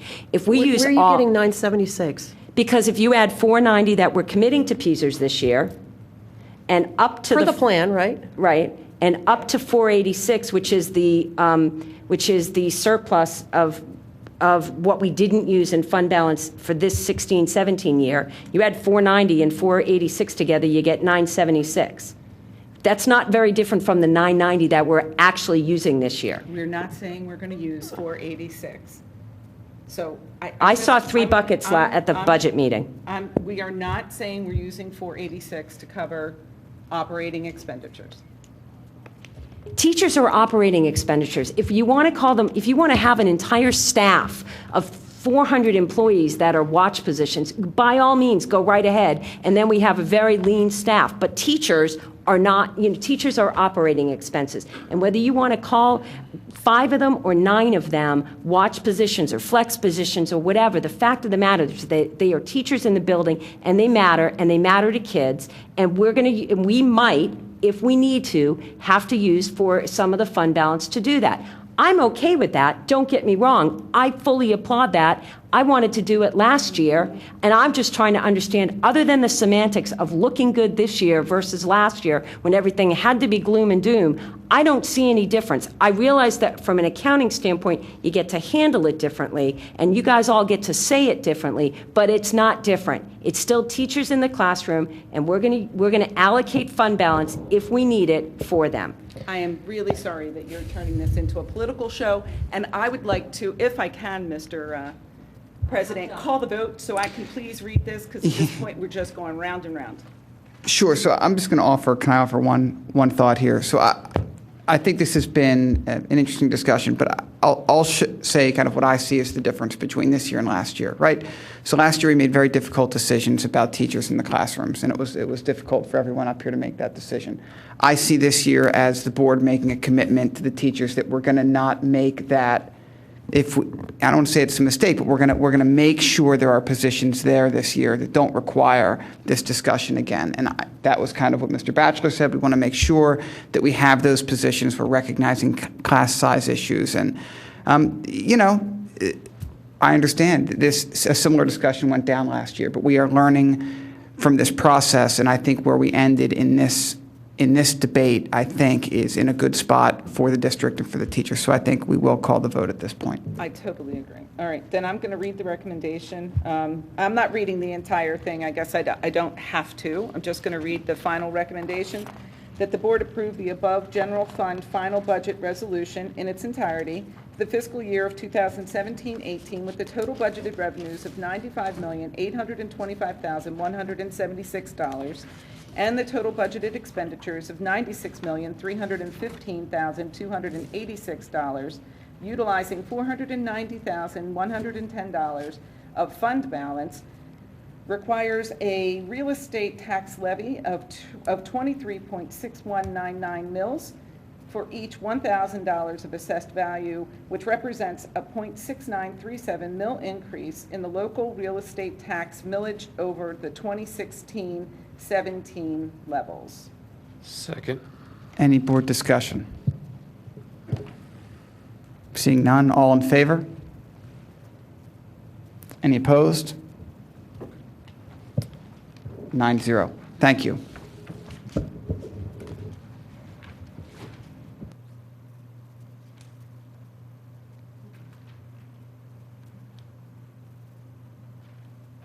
Next, we will move to our consent agenda. Although board action is required, it is generally unnecessary to hold discussion on these items. With the consent of all members, they are therefore grouped and approval is given in one motion. In the event a board member wants to discuss any item, the board president will move it to an appropriate place on the agenda. Are there any items that the board would like to pull? I don't want to discuss any items, but I have some questions. Can I ask the questions without pulling items? Sure, I think now we can ask those questions. Okay. The first one, the donation from the Sassmore Service Corp to RTSD Maintenance Department. What number is that? Very first one, number 9. They're donating hydraulic parts. It just seems kind of weird. Is that are they our service provider? I mean, I'm sure there's nothing hinky going on, but can you explain what this is? They do provide parts to us. They were cleaning off their shelves, and the parts are obsolete, and we are basically one of the very, very few people that still have this system. So they are getting rid of them because they're really of not value for them sitting on their shelves. So we're doing them a favor by accepting it. I guess if you want to call that, sure. Okay. And it's for our handling systems at the high school. Perfect. My next question was under 10. It was for the St. Edmund's Home for Children, the Camp Rainbow. Is that total representing a certain number of children, Radnor students who are going there? Can you just give us some clarity around that? Those are students who are non-resident students. There's approximately 30 students who attend, 30 to 40, depending on the enrollment that attend St. Edmund's Home. We seek reimbursement from the home school district, so it goes back to that 1306 of the school code. Does that answer your question? It does, thanks. I'm all done. And that, Kevin, if I could just jump in, and that's put in under, because that's a contract for those students, and we are pass-through, as you said, for there would be a refund for or that we are a pass-through for some of those students at the St. Edmund's home, correct? Correct. We'd be reimbursed, okay? And that's why it's here and not later on the placement. agenda. Correct. Thank you. And so, Michelle, for number 15, I think we've discussed this in the past, but it was raised by Ms. Spurtle. These items that we attempt to sell, donate, or dispose of, our first action is always to try and donate them. Is that correct?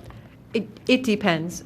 If they're educational materials that we know another district can utilize, we will donate them. We also work with a group called Students Helping Students, which will come and pick up almost everything that you have, so we will donate to them as well. The first thing we look to do is, of course, rearrange it within our own buildings. If that doesn't work, we will scrap some things out if they have some monetary value that way. But educational materials, absolutely, we do try and donate those. Yes, I think in the past we've talked about books in particular. Those are, before we put them in the trash, we look to make second use of them. Absolutely. And we rely heavily on the teachers that are asking that they be disposed of to provide us with the individual or individuals who could utilize those items. Thank you. I have a point I just want to ask a question about, or I could pull it, but it seems like we're just asking questions. So this is with regard to item 21. And I think somebody had a question about that. This just refers to the ESY portion of their services, correct? It isn't the actual 2016-17 school year. Correct. Thank you. I shared that with Mr. Batchelor. So extended school year connects to the Right. year prior to. So the extended school year for 16-17 is referred to as the 16-17 extended school year. Right, so we're not approving anything that's already happened in the past. This is Correct. all in the future. Thank you. It is For- in the for the summer future- program. For our summer program. ESY is extended school years, our summer program. But Mr. Kane, we also will often in this section, we are at times reapproving. Maybe one of these ESYs could be an ongoing, could have been a 2-year agreement, correct? So we are reaffirming in some of these cases based on legal counsel that even though we might have approved a 2-year counsel, we are going back and yearly reapproving what could be a 2-year agreement. Is that correct? Well, these are all IEP placements. So an IEP placement, we were advised by our solicitor, and we're going to be doing that. We're going to start with that next month. So we need to renew our IEP placements, even though the IEP team has made those decisions annually, which is something that we haven't done before. I have number 29. So I just wanted to recognize that a dear teacher, Mrs. Talone, is retiring. Are we doing a recognition? Do we do our retirement recognition next month? It'll be in June? Okay, so I'm not going to pull it, but she was a great teacher. Wish her well. If nobody's pulling, then I'll make a motion to approve items number 7 through 30 on the consent agenda. I think we sufficiently answered the financial questions from earlier. Yeah, I had one question, follow up on, I think, what Julia was saying. So just to be clear, on item number 21, the ESY programming is for students in the district, as opposed to the contract in item number 10 for St. Edmund's Home for Children, for example. That's non-resident students. Is that the difference between the contract in 10 versus the placement in 21? Correct. Okay, thank you. So we have So a I'll motion second. on the floor, and now we have a second. All in favor? Any opposed? Thank you, that passes 9-0. Next will be our reports from board liaisons. Representatives may report on items pertinent to school district business, the Delaware County Community College. No report. DCIU? Just a small subcommittee, well, we're moving along with our Aston project, but we've also formulated, and now I've gotten to participate in, the STEM council group that we're pulling together and trying to formulate a STEM plan for all of the schools in the Delaware County system, and we'll be coming back and inviting members of the different departments within the school districts, superintendents, staff leads, et cetera, to a session sometime the end of the summer. but it's pretty exciting, and they've involved people from parents. We've got schools of higher education involved. We've got local, like the community colleges involved, different businesses. I guess I won't rattle off who they all are, but superintendents. It's really a very nice spread of people coming at it from all different angles, and it's really some good stuff. So I'm looking forward to sharing it with everybody. Thanks, Patty. Federal Relations Network. No report. Thanks, Chuck. IU Legislative Council, PSBA. Yes, we did have our legislative breakfast, which was very well attended by Radnor. We had 4 board members, and we had our superintendent, we had our director of special education, and our director of communication, well represented. We gave awards to our state legislator from Delaware County. Someone's going to have to help me with her. Leanne Kruger Brannigan, and Brannicky, excuse my mispronunciation, and Senator McGarrigle. Representative was there. His representative was there, but he received the award. Right. He received the award for all the efforts that he expended on the behalf of the students from Delaware County. It went very well. It was attended. Attendance was okay. We need to improve it, but I was very pleased with the attendance that Radnor had. So moving forward, we intend to develop more of a relationship with our own legislators and also ones that agree with us on the issues that we need to push forward. So, thank you. Thanks, Chuck. Parks and Rec, Susan. Parks and Rec met on May 11th, Thursday, in this building, and the biggest discussion that we had actually involved the Radnor Trail, and I'm not going to rehash that since we had that discussion at the beginning of the meeting. But essentially, Simone Collins is waiting on approvals which have to be obtained from the Federal Highway Administration and PennDOT associated with right-of-way. That has to come first before additional work can be done. So I wanted to just make sure that that was clear, because I think that got a bit buried in the discussion earlier. The other thing, we've had bleacher replacement at Enke Park, Odoricio, Warren Philippone, and Clem McCrone. And I believe those projects are now complete or near completion. The bleacher piece, though, just the bleacher piece. Looks like it is it's a mess. Yeah, I know the whole part, the parts under, the park's there, but I think the bleachers are in. That was our understanding. Anyway, that was the report. And then the thing that I think was most meaningful is a request presented by community member Lynn Ellis of the Radnor Historical Society seeking a recognition plaque for Jan Berenstain at Clem McCrone Park.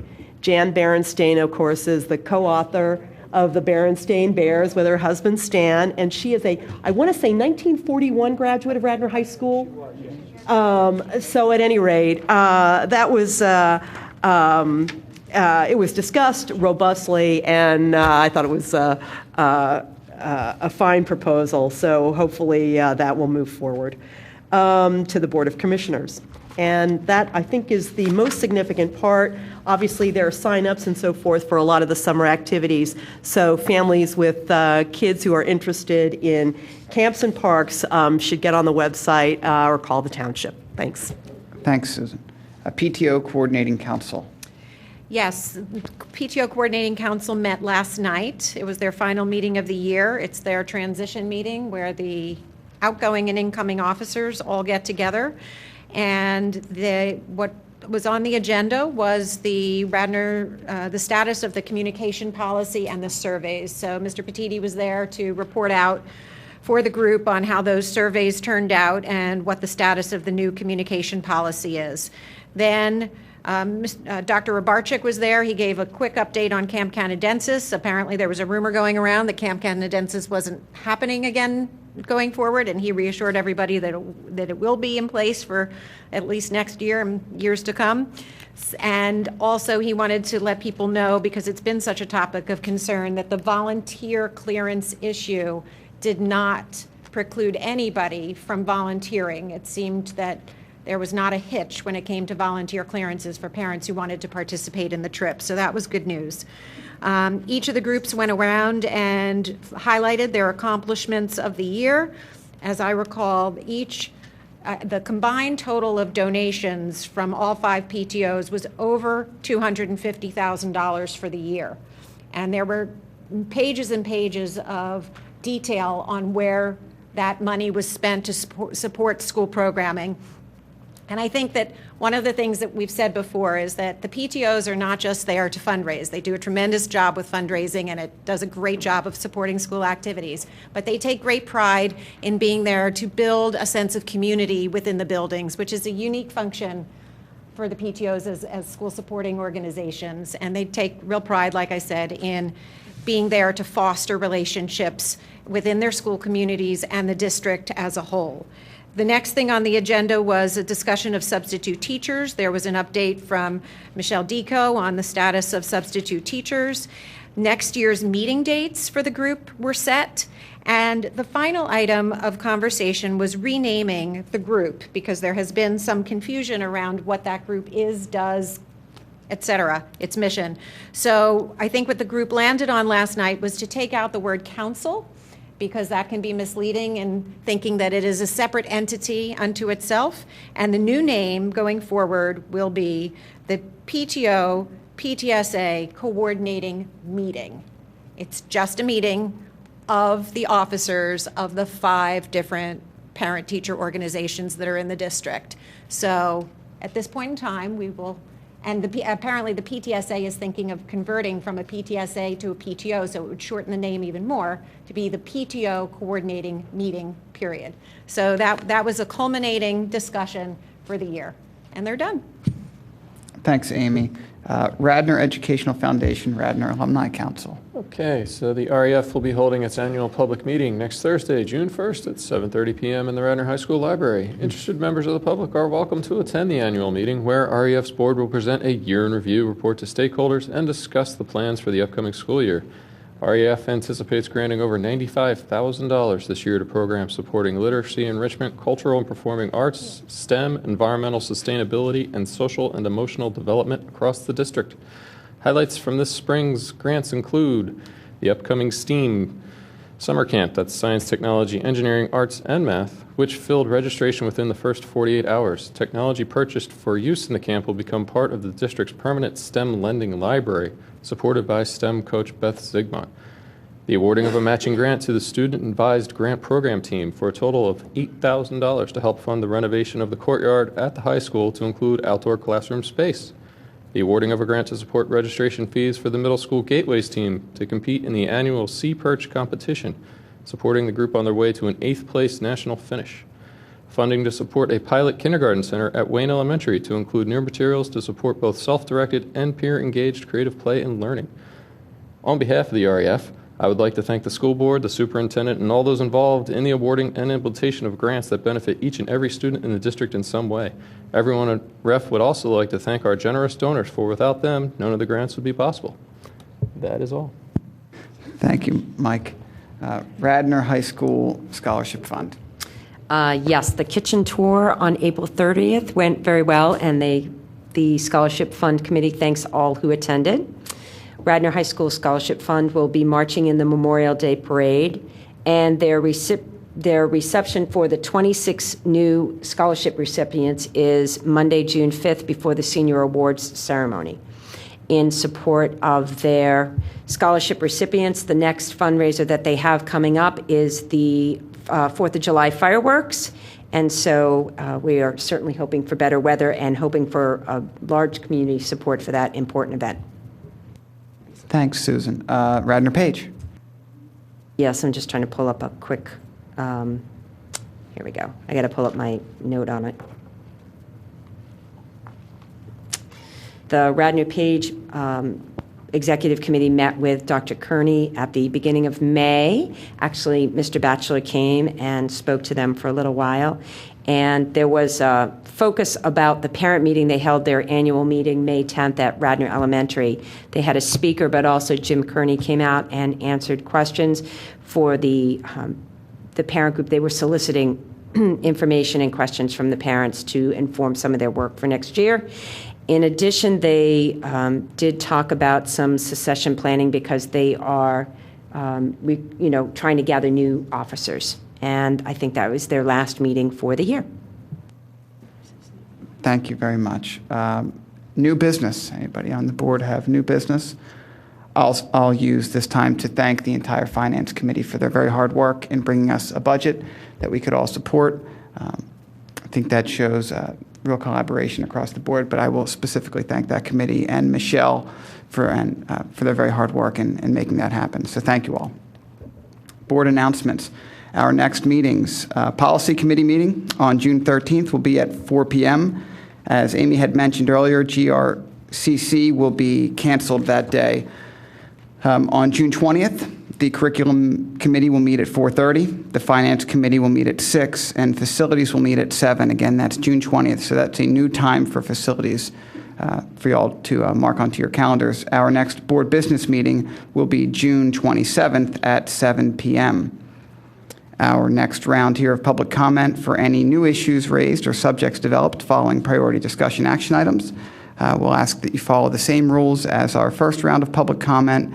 If you haven't already, please print your name in the back of the room on the table. Clearly state your name and street address to be, and the topic to be addressed.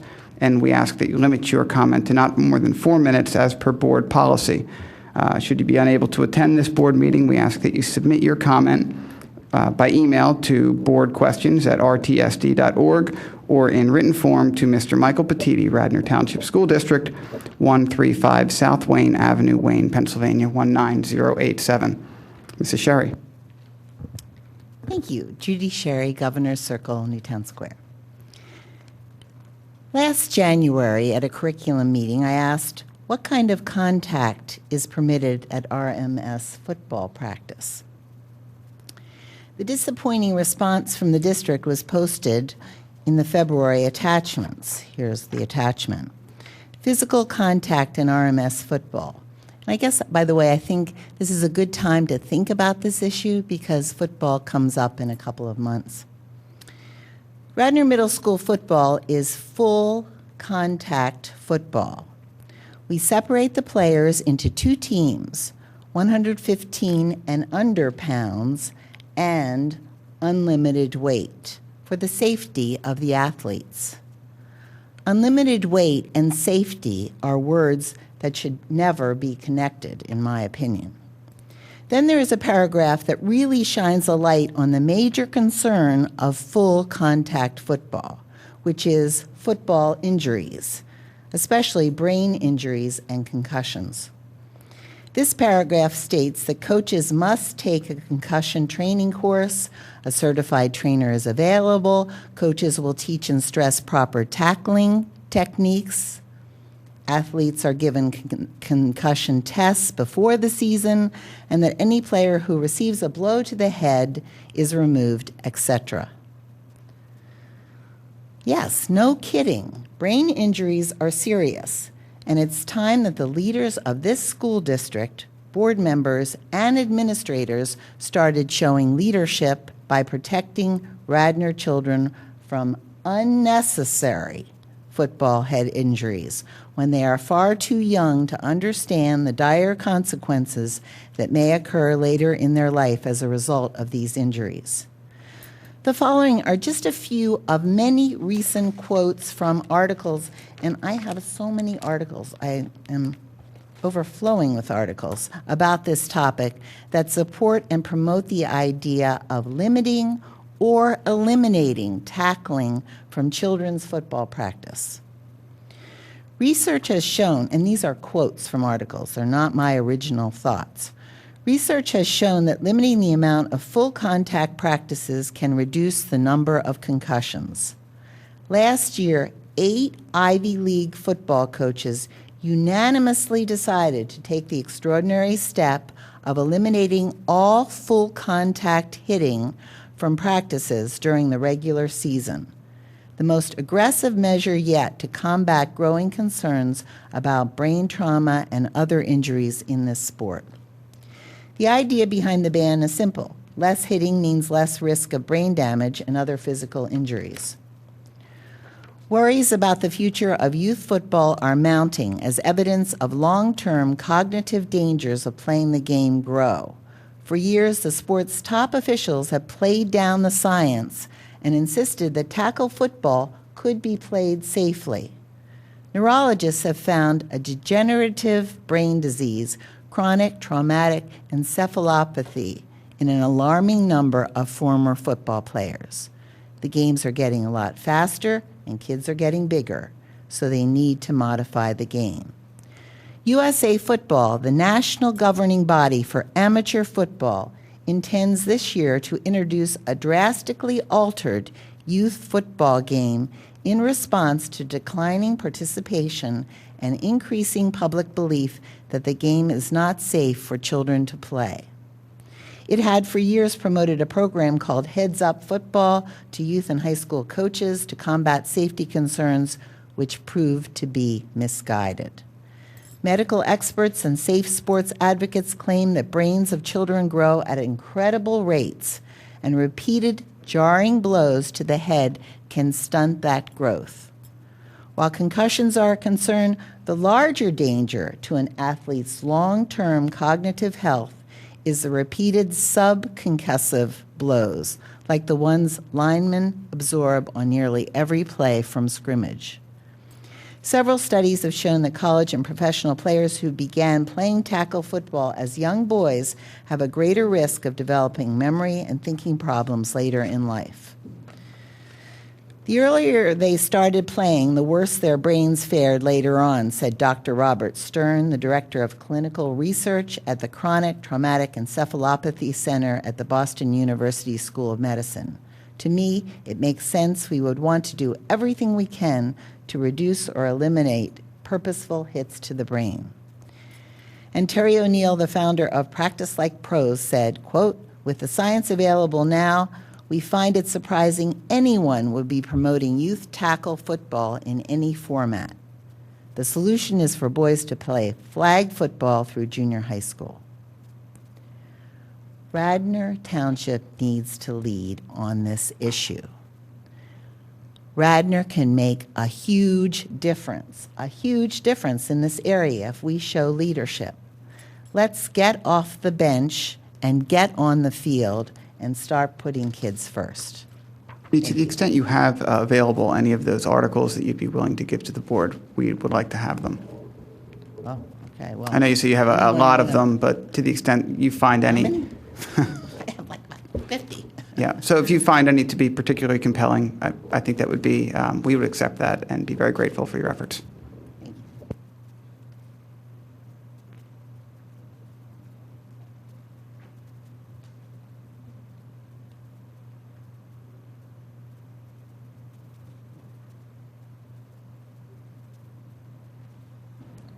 Welcome back, Cindy. Cindy Spurtle, Wayne. Going back to the public comment discussion at the meeting on the budget workshop. The agenda, and this would lead, I think, anyone to believe, contrary to the comments that were made, that the board made a decision not to hold public comment. The agenda for the budget workshop session on April 25th says public comment. Public comment will be available at 7 p.m. And so we work session to continue as needed. Right. So that would mean that and we would did. Come and so we would Cindy, have you were it at the there, end of the meeting. and we made a motion to extend that workshop, I think, 15 minutes, and then had public comment at 7:15. So you're right. The agenda was misleading, given that we extended If you voted not to hold public comment in the budget workshop, which is what we heard at the end of the original public comment tonight, then this is misleading. So I'm saying that agenda is misleading because we voted at the workshop to extend for 15 minutes. Yep, so and that it says public budget work session to continue as needed. Yeah. But it was, at least I was led to believe in the discussion earlier this evening that the board made a decision not to hold public comment. So that's all I just wanted to comment. Actually, not what I said. Could I just comment on this? Because this has now come up several times. That was a very long meeting. There were 2 public comments during the course of the entire meeting, at the beginning of the board meeting and at the end of the board meeting. And so I guess from a board perspective, the question is, how much more public comment needs to take place so that we can get the work done? I mean, that's not my understanding. I guess from a philosophical step it back, I understand that you're upset about that, and as is Mrs. Sherry. But there were two opportunities for you and anyone else to have spoken that evening, contiguously with both sessions. Right. It's just that it stated there was going to be public comment in the budget workshop. That's all. That's all I'm saying. And my understanding was there was a vote by the board not to No, have I public didn't comment. say that, Mrs. Yes, you Spurtle. did. What I said was that the board was aware that there wouldn't be public comment. Let's not argue. I just wanted to. The board agreed that there would not be. The board was aware that there would not be public comment at the budget session at the beginning of the meeting, which is what you and Mrs. Sherry were upset about that night, which I appreciate your upset. That's what I said. Thank you. Mr. Petiti, it's because there was no Comcast tonight, I think.